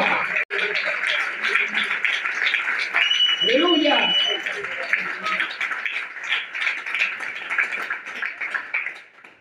Satanás quería que Jesús reconociera que era hijo de Dios. Satanás quería que Jesús reconociera que era hijo de Dios, porque sabía que si Jesús demostraba que era hijo de Dios, si Jesús dejaba de actuar, a Satanás le intrigó que Jesús, siendo presentado como el hijo de Dios, funcionaba como un hombre. Satanás le intrigó que funcionara como un hombre. ¿Cómo es que es un hijo de Dios funciona como un hombre? Satanás sabía que, yo vencía a los hombres. ¿Están aquí o se fueron? Yo derroté a los hombres. Y todos los hombres están derrotados. Porque cuando Satanás derrotó a Adán, derrotó a todos los hombres. En Adán estábamos todos nosotros metidos. ¿Eh? Entonces, cuando se presenta Jesús como un hombre, Jesús dice, a este no lo he derrotado yo. Este hombre no lo he derrotado yo. Entonces Satanás dice, hace 4,000 años que derroté a Adán. Cuando apareció Jesús, hacían 4,000 años que Satanás había derrotado a Adán. Hace 4,000 años que derroté a Adán. Y ahora me aparece otro hombre. Esto es trampa. Otra vez voy a pelear como un hombre. Entonces Satanás quería pelear, pero que él agarrara su posición de ángel. Satanás no estaba seguro. No sabía que Jesús era Dios. Había empezado a entender que era hijo de Dios, pero no sabía que era Dios. ¿Alguien está aquí o se fue? ¡Aleluya! Estaba sabiendo las cosas con calma. ¡Aleluya! Y dijo, pues yo no voy a permitir que él funcione como un hombre. Porque si él funciona como un hombre, me voy a ver otra vez en el mismo cuadro de hace 4,000 años cuando derroté a Adán. ¿Alguien me está siguiendo? Porque cuando yo derroté a Adán, derroté a toda la humanidad. Ahora aparece otro hombre representando a la humanidad y no es el que yo derroté.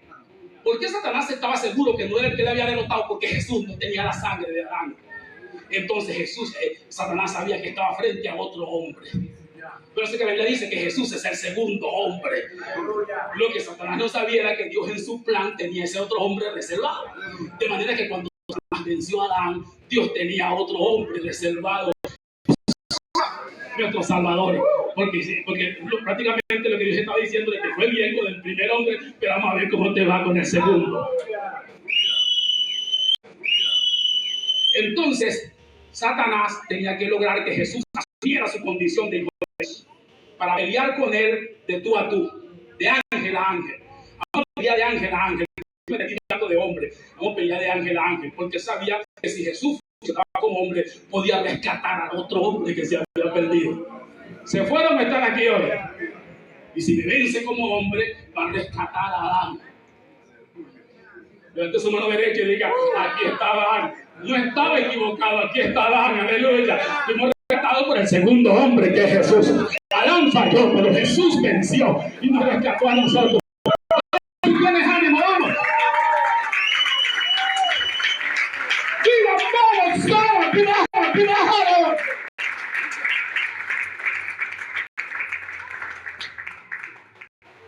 Jesús se aguantó.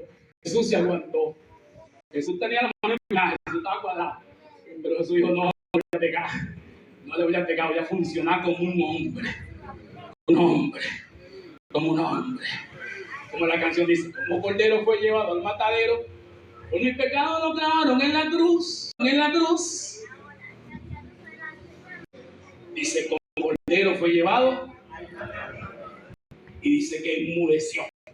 Y no abrió su boca. Dice, mas él ¿qué? Herido fue por nuestra falta y molido por nuestras rebeliones. Y el castigo de nuestra paz fue sobre él. Y por su llaga fuimos nosotros sanados. Él incitaba a Jesús para que Jesús peleara como un ángel, porque no sabía que era Dios. Jesús aguantaba como un hombre y decía, te voy a derrotar como un hombre para que el otro hombre pueda entrar en salvación, porque así dijo Juan cuando Pablo escribió, salvación entró por un hombre.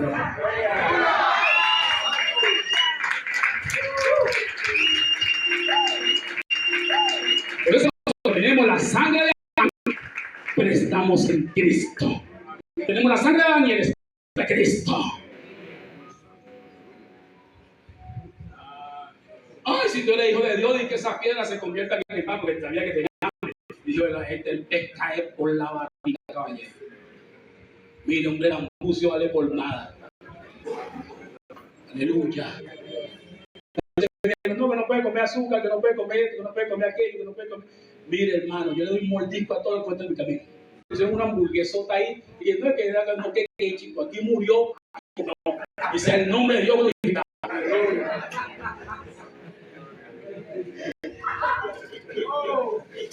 No, agarré mi hamburguesa y dije, en el nombre de Jesús, en el nombre de Jesús, en el nombre de Ñácata, no, en el nombre del mundo lo ve, Jesús es el Señor.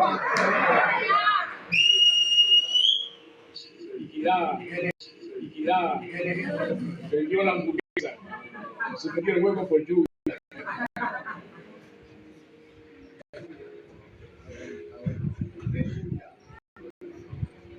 Si tú eres hijo de Dios y que esas piedras se conviertan en pan, lo tentó por la harina. Jesús te dijo, mira, tú sabes que está escrito solo de pan vive el hombre, pero Satanás fue para otro round. Y en el segundo round no lo tentó por la comida, lo tentó por la religión. Lo tentó por la vida espiritual. Y citó palabras, como Jesús ya citaba la palabra en el primer encuentro, citó Satanás la palabra en el segundo. Dijo, está escrito. Lo llevó al pináculo del templo. El pináculo era la parte más alta. Porque escrito está. Te mandará cerca de ti para que te sostenga y que no tropieces en ninguna piedra. Citó la palabra. Lo tentó en la vida espiritual. Lánzate, no tiene fe, una demostración aquí de fe. Pero Jesús, firme, Jesús, en su condición de hombre, dijo, no señor, está loco, solo me dio salvar. Él lo salvó porque era 100% hombre. Lo que llaman la unión hipostática de Jesús. Jesús era 100% hombre y era 100% Dios. Ni un poquito tenía de ángel. Era hombre. Hombre, como dicen los mexicanos, como dicen los meros españoles. Aleluya. Eso que mire, 3 cosas hizo Jesús como Dios. Y en ninguna de las 3 cosas dejó de ser hombre. Jesús hizo nada más 3 cosas como Dios. Primero, perdonó pecados. Cuando bajaron el paralítico, dijo, tus pecados te son perdonados. Y no dejaba de ser hombre porque perdonara, ¿me entiendes? Otra cosa, Jesús aceptó la adoración. Cuando lo adoraron en Jerusalén, bendito el que viene en el nombre del Señor. Hosana, y le gritaron. Jesús aceptó la adoración. Y eso lo podía hacer Dios nada más. Por eso los fariseos se engrincharon y dijeron, ¿está viendo lo que esa gente están haciendo? Te están adorando. Y Jesús dijo, bueno, no leíste de la boca de los que maman, perfeccionaste la alabanza. Aleluya. Y la tercera cosa es que se identificó con el eterno presente de Dios. Cuando dijeron, tú eres el rey de los judíos, él dijo, yo soy. Cuando él dijo, yo soy, él estaba aceptando el eterno presente de Dios. Nadie, ningún judío decía, yo soy. Porque yo soy quiere decir, la palabra Jehová, lo que significa es yo soy. Yo soy el que soy, significa Jehová. Entonces ningún judío decía, yo soy. Jesús lo aceptó, yo soy. Esas 3 cosas hizo para que supieran que era Dios sin dejar de ser hombre. Nunca dejó de ser hombre, porque su misión era salvarnos. ¡Aleluya! Introducirnos al reino. Gloria al Señor.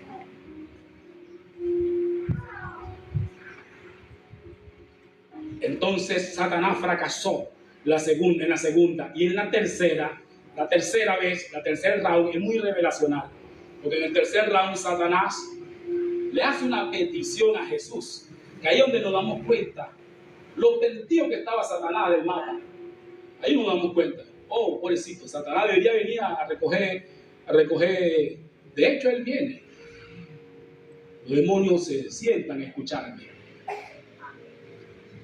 Hay demonios sentados por allá en aquella montaña, lejísimo de aquí, pero no pueden estar cerca. Me odian demasiado. Te odian demasiado como para estar cerca de ti. Yo no cuento cerca de ti. Están sentados en aquella montaña escuchando. Porque lo poco que ellos saben, lo saben porque nosotros lo hemos dicho. Porque la revelación no es para ellos, la revelación es para nosotros. Nosotros la sabemos. Por eso es que nosotros los predicadores del Evangelio de Dios, sabemos las cosas que nadie sabe en el mundo. Si usted quiere saber algo de Dios, va a tener que venir. Ningún ministerio lo va a ayudar, ninguna institución lo va a ayudar, ninguna fundación lo va a ayudar, ningún poder del mundo lo va a ayudar, nadie lo va a ayudar. Si quiere saber algo de Dios, va a tener que venir. Por eso es que han sido comunes que aparezcan presidentes en las iglesias, dejándose orar, hablar de Dios, porque nadie más habla de Dios, sino solamente nosotros. La revelación es para nosotros. Ese mismo hermano que me mandó una vez un mensaje diciéndome que no, que un hermano está diciendo que porque en la iglesia se la pasa predicando a los hermanos, hay que salir a predicar en la calle. Y entonces me mandó ese mensaje, mira pastor, ¿qué opina usted de esto? Y yo le dije, no, pero no voy a opinar, no, está loco porque la predicación es para los hermanos. Pero ¿cómo es eso? El mundo perdiéndose. El mundo se le predica salvación. El mundo solamente recibe para la puerta. El llamado solamente. Lo que nosotros tenemos no es. Lo que nosotros predicamos es para la iglesia. Los mundanos reciben salvación, el llamado. ¿Se fueron? ¿Se fueron o están aquí?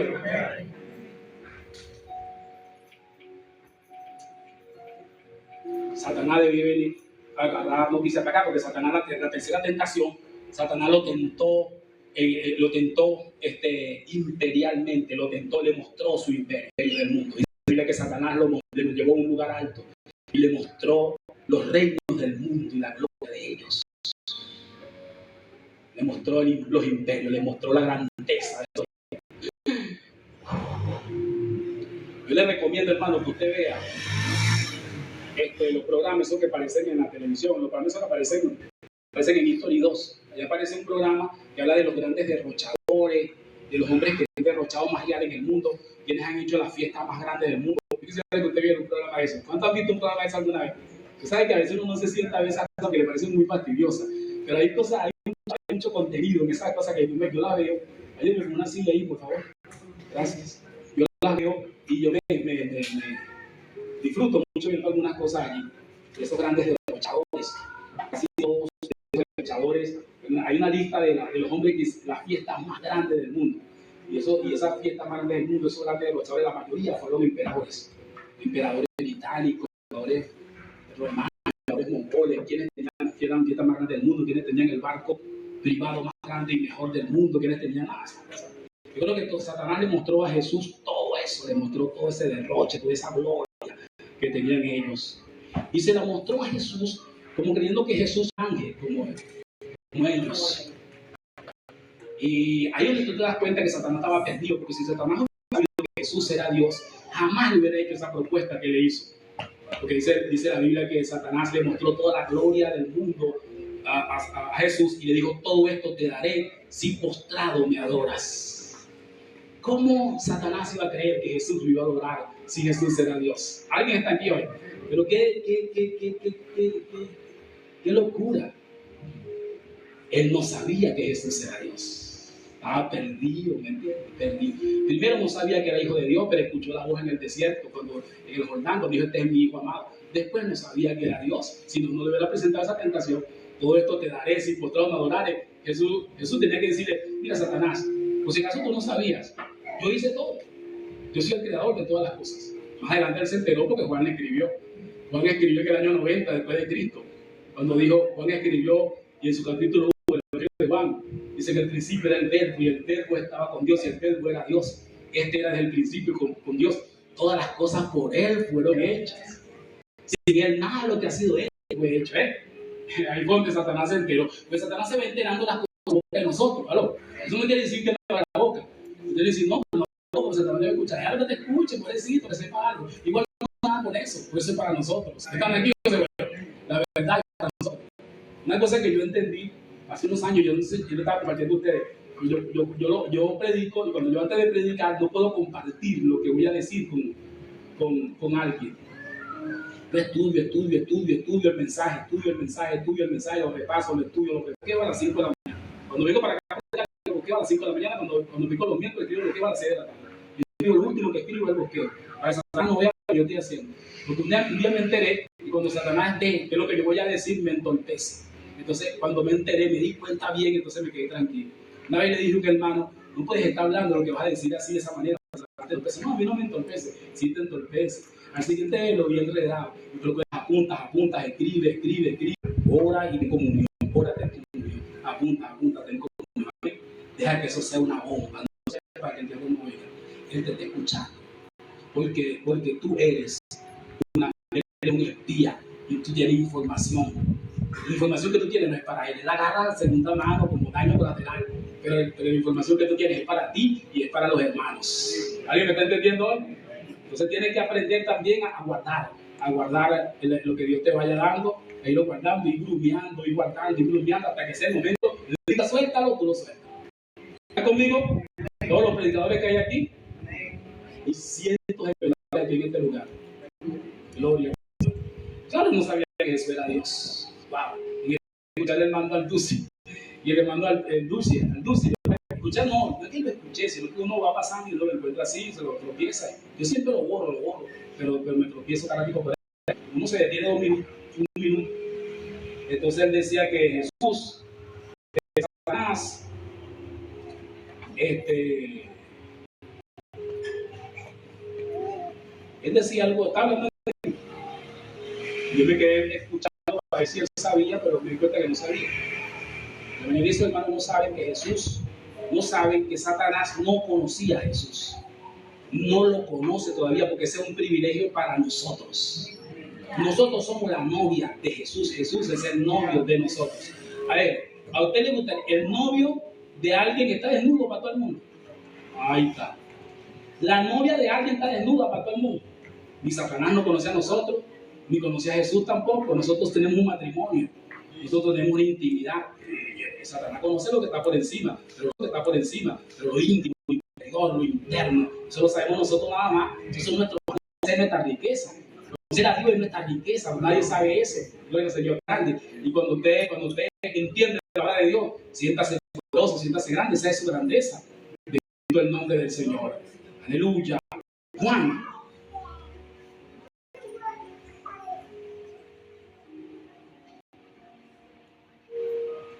Juan, retrocediendo un poquito al capítulo 3, inició el Evangelio. Voy a decir esto como última parte. Y presentó esa esfera del Evangelio que nosotros debemos saber. Presentó el Evangelio del reino de los cielos. Cuando la Biblia habla del reino de los cielos, se refiere a una sección del reino de Dios. El reino de Dios es todo, es la parte general del reino. El reino de Dios es la parte toda. O sea, el reino de Dios es la esfera donde Dios es rey. Donde Dios gobierna.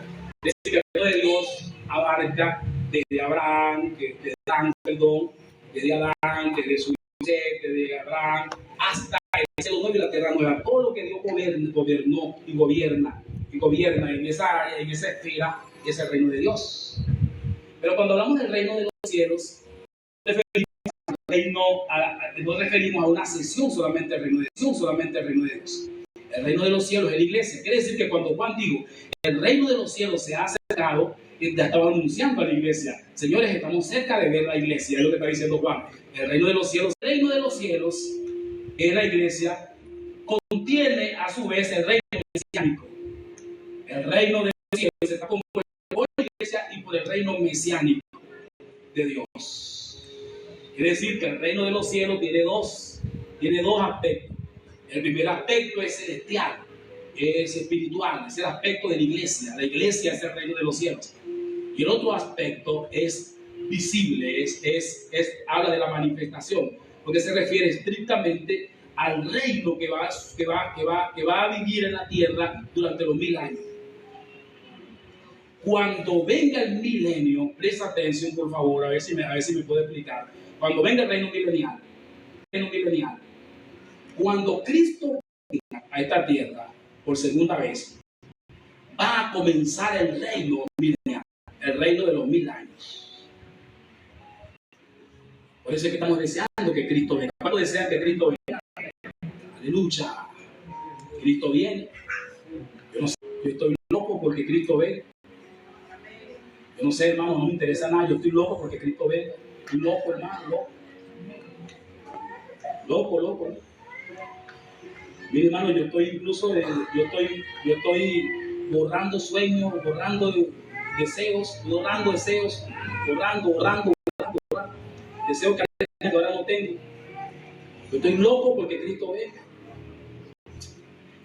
Yo no sé, yo creo, a mí se me reveló, yo estoy viendo que es así. Yo creo que esta batalla, esta guerra de Estados Unidos contra Irán va a encajar con el Armagedón.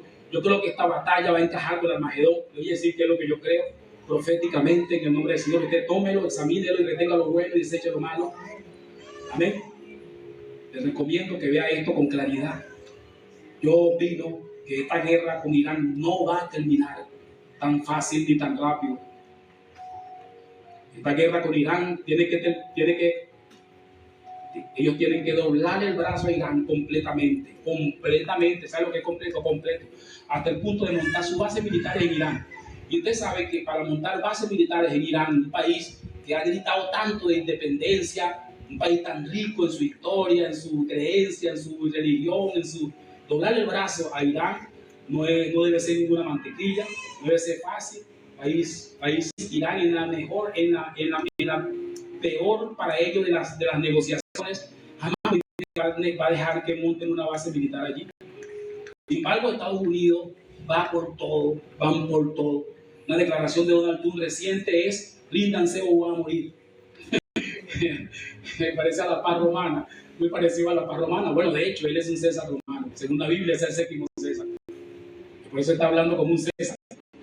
Entonces, ya hay noticias, ya están diciendo por varias redes de que Irán se rindió, Ayer apareció y todo una declaración de Donald Trump, donde Donald Trump dice que Irán se rindió. Donald Trump en su tú sabes, el tipo está loco. Yo creo que a veces en la noche no puede dormir.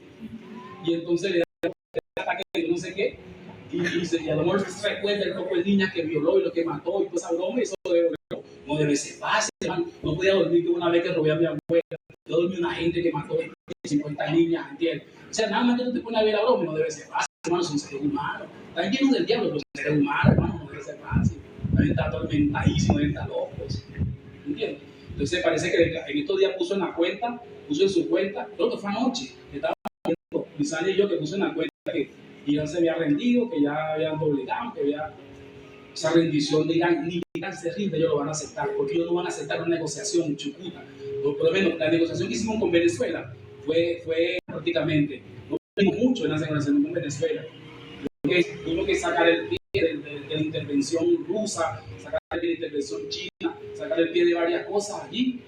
Pero a pesar de todo no salimos tan desfavorecidos, no sé si me estoy explicando, pero una negociación con Irán no puede ser así, tan chuputa, tan libre. Ellos no van a arriesgar tanto y van a gastar tanta plata, 220 millones de dólares están gastando diario en la guerra contra Irán. Hasta ahorita en la guerra contra Irán lo vi antes por televisión, no sé cómo llegaron los números ahorita. ¿Qué le parece? Ellos no van a gastar tanto para hacer una negociación y que gane tú allá, que tú estás aquí, y yo perdí, que yo gane. No, hermano, ellos van con todo, ellos van por todo, hermano. Esta guerra no va a terminar así, ellos van por todo. Esta guerra puede terminar y lo más probable, a mi opinión, es que termine con un ataque nuclear. A mi opinión, y por la gente que muere, la gente que muere sin Dios. A mí me preocupa la gente que muere sin Dios, me preocupa, hermano. A Dios le preocupa eso. Yo una vez iba pasando por Petare y había una cola ahí en Petare y están los cerros esos que están allá a la mano derecha, y Dios me mostró todos esos cerros y me dijo: mira, David, levanta tu mirada, ¿tú sabes cuánta gente perdida hay ahí? Me dijo David, ¿sabes cuánta gente hay perdida? Me dijo: oye, Señor, mucha gente perdida, David. Para que yo tuviera más preocupación por la gente perdida. No debe preocupar a la gente perdida. Llámense iraníes, llámense otomanos, llámense griegos, llámense venezolanos. No debe preocuparse por la gente perdida. Son personas, hermano. Son gente igual. Gloria al Señor. Lo que pasa es que nosotros, en nuestro egoísmo, somos nosotros. Pues nosotros somos metiendo en nuestra casa entre nosotros. Yo me acuerdo cuando estaban peleando en la calle, siempre mi mamá sacaba la cuenta. Israel estaba durmiendo, Pichín acaba de llegar, la tanta allá al lado tuyo. Y yo digo: no hay nada que hacer para la calle, hay que esa gente se mate. No hay nada que hacer, todo el mundo está aquí en la casa. Sí, esa es la cuenta que sacaba mamá. Y entonces, está bien, en el sentido de parar a los muchachos, pero uno debe preocuparse también por los demás, hermano. Y bueno, no podemos hacer mucho, pero lo que podemos hacer es que hacer, indiscutiblemente. No, amén, o sea, amén. Gloria al Señor. Yo creo, hermano, que esta batalla, esta guerra, va a durar. Yo creo que esta guerra tiene que terminar con un doble de brazo. Yo creo que deben doblar el brazo a Irán para que se convierta en el cuarto jinete que aparece en Apocalipsis 9 y 16. Yo creo que ellos deben doblegar a Irán. Yo creo que ellos deben someter a Irán para poder darle todo el respaldo que aparentemente necesita Israel para convertirse en el gran Israel, porque la principal piedra para que Israel se convierta en el gran Israel allí en el Medio Oriente, allí en esa zona del Medio Oriente, que llaman el Medio Oriente, es Irán, el principal enemigo de Israel. Ya Siria no existe, Irak no existe, Turquía no existe, los otros enemigos prácticamente no existen, no han dominado. Irán tienen que doblar el brazo, tienen que dominarlo. Yo creo que una vez que ellos dominen a Irán, no va a quedar otra forma, no va a quedar otra cosa que hacer sino el Armagedón. El Armagedón, para lo que me explique. El Armagedón es la guerra que va a hacer el anticristo. La Biblia dice que el anticristo va a declarar una guerra contra Israel, que va a terminar en la gran batalla del Armagedón. La gran batalla de Armagedón se va a realizar en Jerusalén. Y va a ser una batalla a campo abierto donde van a morir más soldados de lo que jamás usted puede imaginar. Van a morir tanta gente que la Biblia dice que el río de la sangre sube hasta la frente de los caballos en la guerra de Armagedón. En la guerra de Armagedón va a morir muchísima gente porque Satanás va a reunir más de 200 soldados. 200 millones, perdón, de soldados.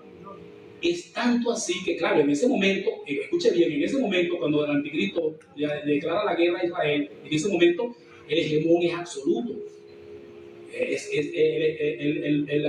El control del mundo, de Estados Unidos sobre el mundo en ese momento tiene que ser absoluto, porque va a traer soldados de todas partes, hasta de Venezuela van a ir, sin ningún problema, porque nosotros no vamos a estar aquí. ¿Están aquí o se fueron? La guerra de Armagedón ya es lo último, ya los arrebatamientos han sucedido cuando viene la guerra de Armagedón. Satanás va a reunir soldados, gente de todas partes, Nicaragua, Venezuela, China, de todos lados, y los va a llevar hacia Jerusalén a una guerra contra Israel. Los ejércitos van a ser tan numerosos que van a bajar caminando por el gran río Éufrates. Apocalipsis, capítulo 16, capítulo 9. Dice que bajan caminando por el río Éufrates. Imagínese usted la cantidad de gente impresionante que va a mover el anticristo en esa guerra. Todo contra Israel. Israel es una potencia nuclear. Y por supuesto, cuando el anticristo le declara la guerra a Israel, ya Israel es el gran Israel. Ya ni siquiera es el Israel que está ahorita, sino el gran Israel. El gran Israel tiene que apoderarse de un territorio extenso. Ellos están planeando apoderarse del mismo territorio que tuvieron cuando Josué los introdujo en la tierra prometida. ¿Alguien me está siguiendo? Cuando Josué los introdujo en la tierra prometida, ellos tenían terreno desde Egipto. Todo lo que ahorita es Jordania, Cisjordania, Beirut, ¿cómo se llama? El Líbano, gracias, hermano. Oye, entonces, tengo humildad, pero todavía me responde. Y todos esos lugares. Entonces, toda esa zona es el gran Israel. Los altos del Golán, parte de Siria. ¿Alguien me está siguiendo? Entonces, ellos desmayando a Irán, Turquía y los demás no tienen. Ellos hablan, pero ellos están atrapados, ellos no sirven. Ya ellos no. Ellos hablan. Por ejemplo, en estos días apareció una declaración de Turquía de que estaba dispuesto a pelear con Israel por los altos del Golán, que los altos del Golán le pertenecían a Siria, que no iba a permitir, pero por favor. Los altos del Golán los cedió Trump a Siria, a Israel en su primer mandato. En el primer mandato, Donald Trump dio los derechos sobre los altos del Golán a Israel, un territorio que está en Siria, hermano. ¿Me entiendes? O sea, ya ellos vienen con ese plan de darle el territorio a Israel y de convertirlo en el gran Israel. Pero cuando ellos terminan de convertir Israel en el gran Israel, eso va a suceder ahorita después que desmayen a Irán. ¿Alguien me está siguiendo? Entonces ellos se van a voltear. Cuando no tenga más nadie contra quien pelear, que ya dominó a todo el río de Éufrates, ya dominó a todo el Medio Oriente, ya todo el mundo se alió con él. Por ejemplo, yo me quedé loco porque yo pensaba en mi sueño que, por ejemplo, un país como Arabia Saudita, radical en el musulmán radical, cuna y centro del Islam en el Medio Oriente es Arabia Saudita. Incluso tienen la mezquita principal de esa religión que está en Arabia Saudita. Yo pensaba que Arabia Saudita iba a unirse con Irán y iba a salir a responder en contra de Estados Unidos. Pues no, Arabia Saudita está unida con Israel y con Estados Unidos en contra de Irán. Le parece una locura que esa gente tan loca.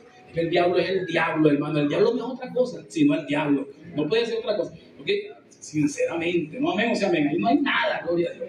Entonces tú te das cuenta que si desmayan Irán, que es el más radical, que es el más firme, ya ellos tienen todo. Ellos tienen que desmayar Irán, eso lo saben Estados Unidos. Estados Unidos, por eso yo dije un principio, ellos no van a equivocar una guerra contra Rusia. A ellos no les interesa Rusia, porque históricamente ellos siempre han tenido todos sus imperios sin Rusia. Ellos tuvieron todos sus imperios romanos, británicos, sin Rusia. ¿Me explico? A ellos no les interesa desgastarse contra Rusia cuando el objetivo de ellos es la tierra que ellos llaman santa, de donde se fue Juan el Bautista y nosotros también. Digo yo, los que se fueron, ¿cuántos salieron con Juan el Bautista? Diga, hoy entendimos algo con Juan el Bautista, gloria a Dios. Salí de ese fulano judaísmo de una vez por todas. Gloria al Señor. Entonces claro, se desmayan Israel. Ellos cuando ellos hacen todo eso, se regresan contra Israel. Cuando ellos se regresan contra Israel, hacen exactamente lo que están haciendo ahorita. Vamos a ver, diga, explíquese, apóstol, explíquese. Ellos son cobardes. ¿Sabe lo que es cobarde? Ellos son cobardes. Por ejemplo, ahorita Donald Trump, que tiene la ventaja contra Irán, tiene la ventaja contra Irán abierta él solito que tiene más de 14 portaaviones, buques, los más grandes del mundo, a propulsión, trabajan con propulsión nuclear, mares 25 años sin recargar combustible. ¿Usted tiene una idea de lo que los barcos de Estados Unidos, los portaaviones, pueden navegar 25 años en el océano sin recargar combustible? Que trabajan con propulsores nucleares. ¿Se que están aquí hoy? Y nosotros todavía cargamos el teléfono. Nosotros no estamos en la prehistoria. Nosotros estamos en el principio de la prehistoria. Comparado con esa gente. Y por eso no quieren que nosotros desarrollemos energía nuclear. No quieren que el mundo, el gran problema de Irán es que Irán está desarrollando un programa de nuclear, de enriquecimiento de uranio, para potenciar su desarrollo nuclear muy necesario. Energía nuclear, los teléfonos no se recargan, no usan batería. Están aquí, my God, ¿sabes lo que tenía un teléfono? Yo tengo que la tener recargado porque puede sonar. El sitio se descarga. Ahí yo tengo un teléfono que no se recarga más nunca. My God. Mientras nosotros estamos cargando con baterías, con pilas de esas verdes, hasta 5 baterías en la casa, ellos tienen baterías nucleares y tienen todo ese poco de cosas. No quieren que nosotros enriquezcamos uranio ni siquiera el 20%, que es lo normal, que es lo legal, porque lo ilegal sería que Irán enriquecería uranio a los 100% para armas nucleares, pero al 20, al 30 no es para armas nucleares, es para su energía, para todo, medicina, energía, de todas clases de cosas muy útiles. Yo estaba medio investigando eso porque mi hijo estudia hasta donde quería llegar. Mi hijo está estudiando energía químico nuclear. Claro. Yo le pregunto, papá, ¿qué entendiste? Nada, papá, nada. Bueno, dale, poco a poco. Yo me hice abogado cuando primario estudiaba Derecho, y se graduó de abogado fui yo. Me senté con él, ¿por qué los romanos y por qué el derecho romano y por qué esto y por qué aquello? Y cualquiera que me vaya hablando dice, nada, ese tipo estudió. No, pues estudió yo fui crismal. Tú sabes que el secreto mío era que Tatán leía los libros, yo le preguntaba a Tatán. ¿Tú sabes una cosa que nadie supo nunca? Es que yo no leí nunca el reglamento del básquet, lo leyó fue Tatán, yo le preguntaba a Tatán. Mira Tatán, y en este caso, ¿qué se hace? Mira Tatán era el que leía los libros. Y yo era el que yo le hacía preguntarle a él. Gloria al Señor. Entonces hay dos tipos de sabios, el que lee directamente y el que habla con lo que lee. Cualquiera de los dos son buenos. Entonces que usted, si no hace las cosas por su propia cuenta, es un tase porque las hace. Amén. Pero un bruto sentado con un bruto, eso es lo peor de lo peor. Eso no sirve ni para jugar dominó, sirve. Eso no sirve ni para jugar trompo, gloria al Señor. Nada, no se entiende. Entonces, si usted es bruto, si usted es alguien que sepa, y si sabe, si usted es alguien que ya ve, equilibre las cosas. Gloria al Señor. Aleluya. Cuando estaba en el liceo que hacían grupo, nadie quería sentarse conmigo. Hagan grupo ahí de 5, todo el mundo tra. Todo el mundo sabe que yo no estudiaba. Y cuando hacían los trabajos, yo no ponía ni siquiera una hoja. Y aparecía David Zambrano abajo. Me ponían, porque si me ponían iba de muerto ahí. Alábalo si tienes ánimo. Por eso es que no quieren que los países desarrollen energía nuclear. Eso es todo el chisme que tienen contra Irán. Que saben que Irán, un país tan desarrollado, un país tan poderoso, agrícola e industrial de todo, le metieron 1000 sanciones y sigue creciendo. Entonces ellos dicen que hay que trancarlo por todos lados. Y la guerra contra Irán es definitiva. No sé si usted se acuerda, pero allí en la esquina yo dije, la guerra contra Gaza no va a terminar. ¿Cuántos me escucharon? Porque la guerra contra Gaza es definitiva. Ellos tienen que tomar a Palestina. Tienen que tomar a Jerusalén completa. Y para eso tienen que matar a Cisjordania, tienen que eliminar a Cisjordania. Caballero, quitarle los derechos legales que tienen sobre Jerusalén del Este, quitárselos completamente. Hermanos queridos. Y para eso necesitan desmayar a Irán. Yo eso lo expliqué allá. Y ellos fueron dando los mismos pasos que yo dije. Ahora, cuando ellos hagan todo eso y se volteen contra Israel, ¿cuántos están aquí? ¿Están muy aburridos o qué? Ya me faltan son 3 minutos. Cuando ellos le desmayen a Irán y tomen el Medio Oriente, ya lo demás es un chiste. Entonces van a ir contra Israel. Y cuando vayan contra Israel, van a hacer lo mismo que están haciendo contra Irán. ¿Qué están haciendo contra Irán? Pues como ellos son cobardes, repito, Estados Unidos puede pelear contra Irán él solo, pero no, porque ellos son cobardes. Él citó a la OTAN, a la OEA, a la E, a la EU, a la CK, a la HJ, a la M, a la Z, a todo el mundo, citó a todo el mundo contra Irán. El cobarde ese. Dime si no son unos desgraciados completos con toda la expresión de la palabra. situó a todo el mundo, le está quitando hasta los barcos a Colombia para ir contra Irán. Situó a todo el mundo contra Irán, a todo el mundo. Ahorita están mudados para Irán los portaaviones. El portaavión ese francés, que es uno de los más grandes del mundo, también está mudado para el mar Mediterráneo. En el mar Mediterráneo ahorita está nada más y nada menos que completico la misma bestia que vio Juan en Apocalipsis capítulo 13, cuando dice, y vi subir del mar una bestia. Se refería a eso que está pasando ahorita en el mar Mediterráneo. Río Marocamas. Cuando Juan vio a la bestia en el mar Mediterráneo, vio lo que está pasando ahorita, para que usted tenga una idea. El Gerald Ford, el Abraham Lincoln, el yo no sé qué de Inglaterra, el portaaviones más grandes del mundo, nucleares todos, están ahorita en el mar Mediterráneo. Más de 14 buques nucleares están ahorita, más los que los resguardan en el mar Mediterráneo. Yo no sabía que cabían tanto arsenal bélico en el mar Mediterráneo. Ya revísalo con las redes para que usted vea, están todos ahorita. ¿Dónde están? ¿A dónde? ¿Y qué fue lo que dijo Juan? ¿Que vio dónde? ¿A dónde vio Juan? Ay, papá. ¿Usted cree que eso es casualidad? ¿No lo vio? ¿Usted cree que es casualidad? Hoy sábado. Nunca en el Mediterráneo, jamás hubo una demostración de fuerza. Nunca. Se asomó en el 2003 con la guerra contra Irak. Se asomó, porque en la guerra contra Irak, la OTAN fue con el respaldo de más de 35 países o 32 países, no sé, algo así. Más de 200, yo no sé cuántos millones, yo no sé cuántos, en el 2003, en toda esa guerra del Golfo Pérsico, del 2000, de esos años, del Golfo de Uruguay. Pero lo que está sucediendo ahorita es inédito, es nunca visto, y el potencial nuclear que hay allí, hermano, todo contra Irán. ¿No le parece que es cobardía? ¿Aló? Todo contra Irán, todo para desmayar a un país. Que van a regresar de allí con un acuerdo. ¿Qué acuerdo? Tiene que haber un acuerdo en que nosotros somos los dueños de Irán y vamos a montar una junta de gobierno aquí. No como en Venezuela, que se fueron de aquí tranquilos y dejaron el mismo gobierno bolivariano chavista. La raja que más de aquí. Y venimos con todos nuestros aviones y por lo menos 100.000 soldados para ponernos aquí en una base militar para que aquí nunca pase nada malo. ¿Qué le parece? Porque los malos somos de mayo, somos buenos. Y después que ellos hagan eso, contra Israel van a hacer lo mismo. Van a invitar a todo el mundo contra Israel en la batalla del Armagedón. Estoy terminando.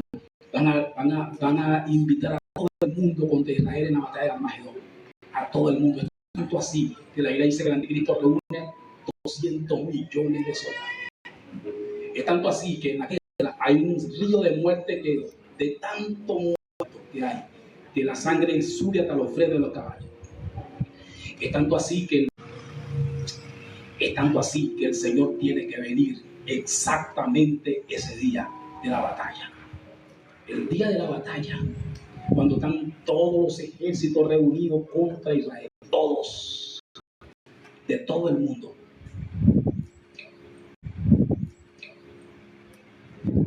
El Señor hace su descenso completo hasta la tierra. Serena banda aquí vas allá. Por eso dice la Biblia aprendan que donde se juntan los muertos, ahí vuelan las águilas. Las águilas, ahí en Mateo capítulo 24, las águilas son ángeles. Cuando dice los muertos se refiere a los ejércitos. Y las águilas son los ángeles. Cuando se reúnen todos, Dios los ve como un sancocho de muertos. Eso se convierte en el gran lagar de la ira de Dios y Apocalipsis va a caminar sobre la sangre. Es tanta sangre. En Apocalipsis 19, cuando dice que está vestido y en un muro tiene el nombre que dice Rey de Reyes, cuando viene, ahí él viene de la batalla del Armagedón y dice que su capa es de sangre. Hay tantas que hasta se manchan de sangre los ángeles. ¿Se fueron o están aquí todavía? En la gran batalla del Armagedón. Bueno, yo creo, ahora sí me voy a explicar, yo creo que esta guerra de Irán va a encajarse con el Armagedón. Yo creo que esta guerra de Irán es la última, en el sentido de que esta guerra contra Irán va a preparar todo. Yo creo que Irán, estoy diciendo bien claro que yo creo, estoy hablando como profeta. Retenga lo bueno y deseche lo malo. Amén. Estoy hablando como profeta. Yo creo que esta es la última, en el sentido de en el sentido de que la jugada que falta. Yo creo que después de esta jugada, yo creo que Irán es el último enemigo en esa que obstaculiza que se forme el gran Israel y que todo eso. Ellos saben. Por eso apuntaron a Irán de esa manera.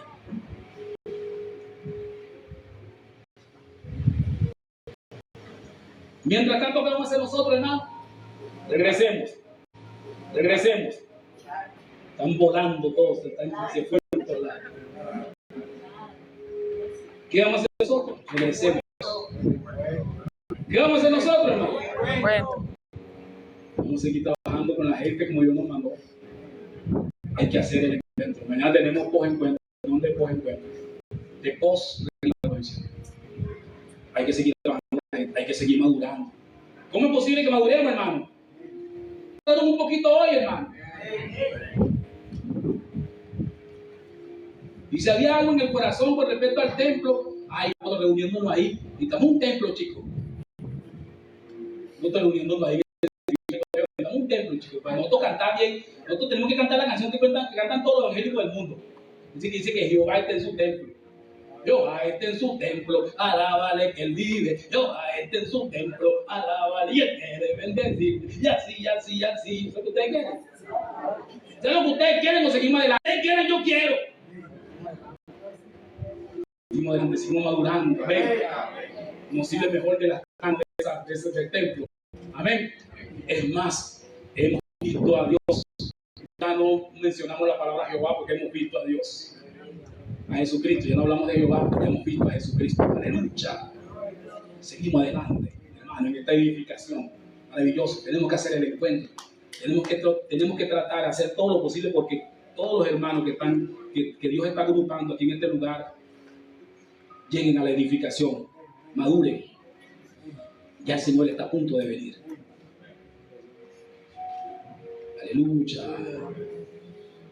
Aleluya. En el nombre de Jesús.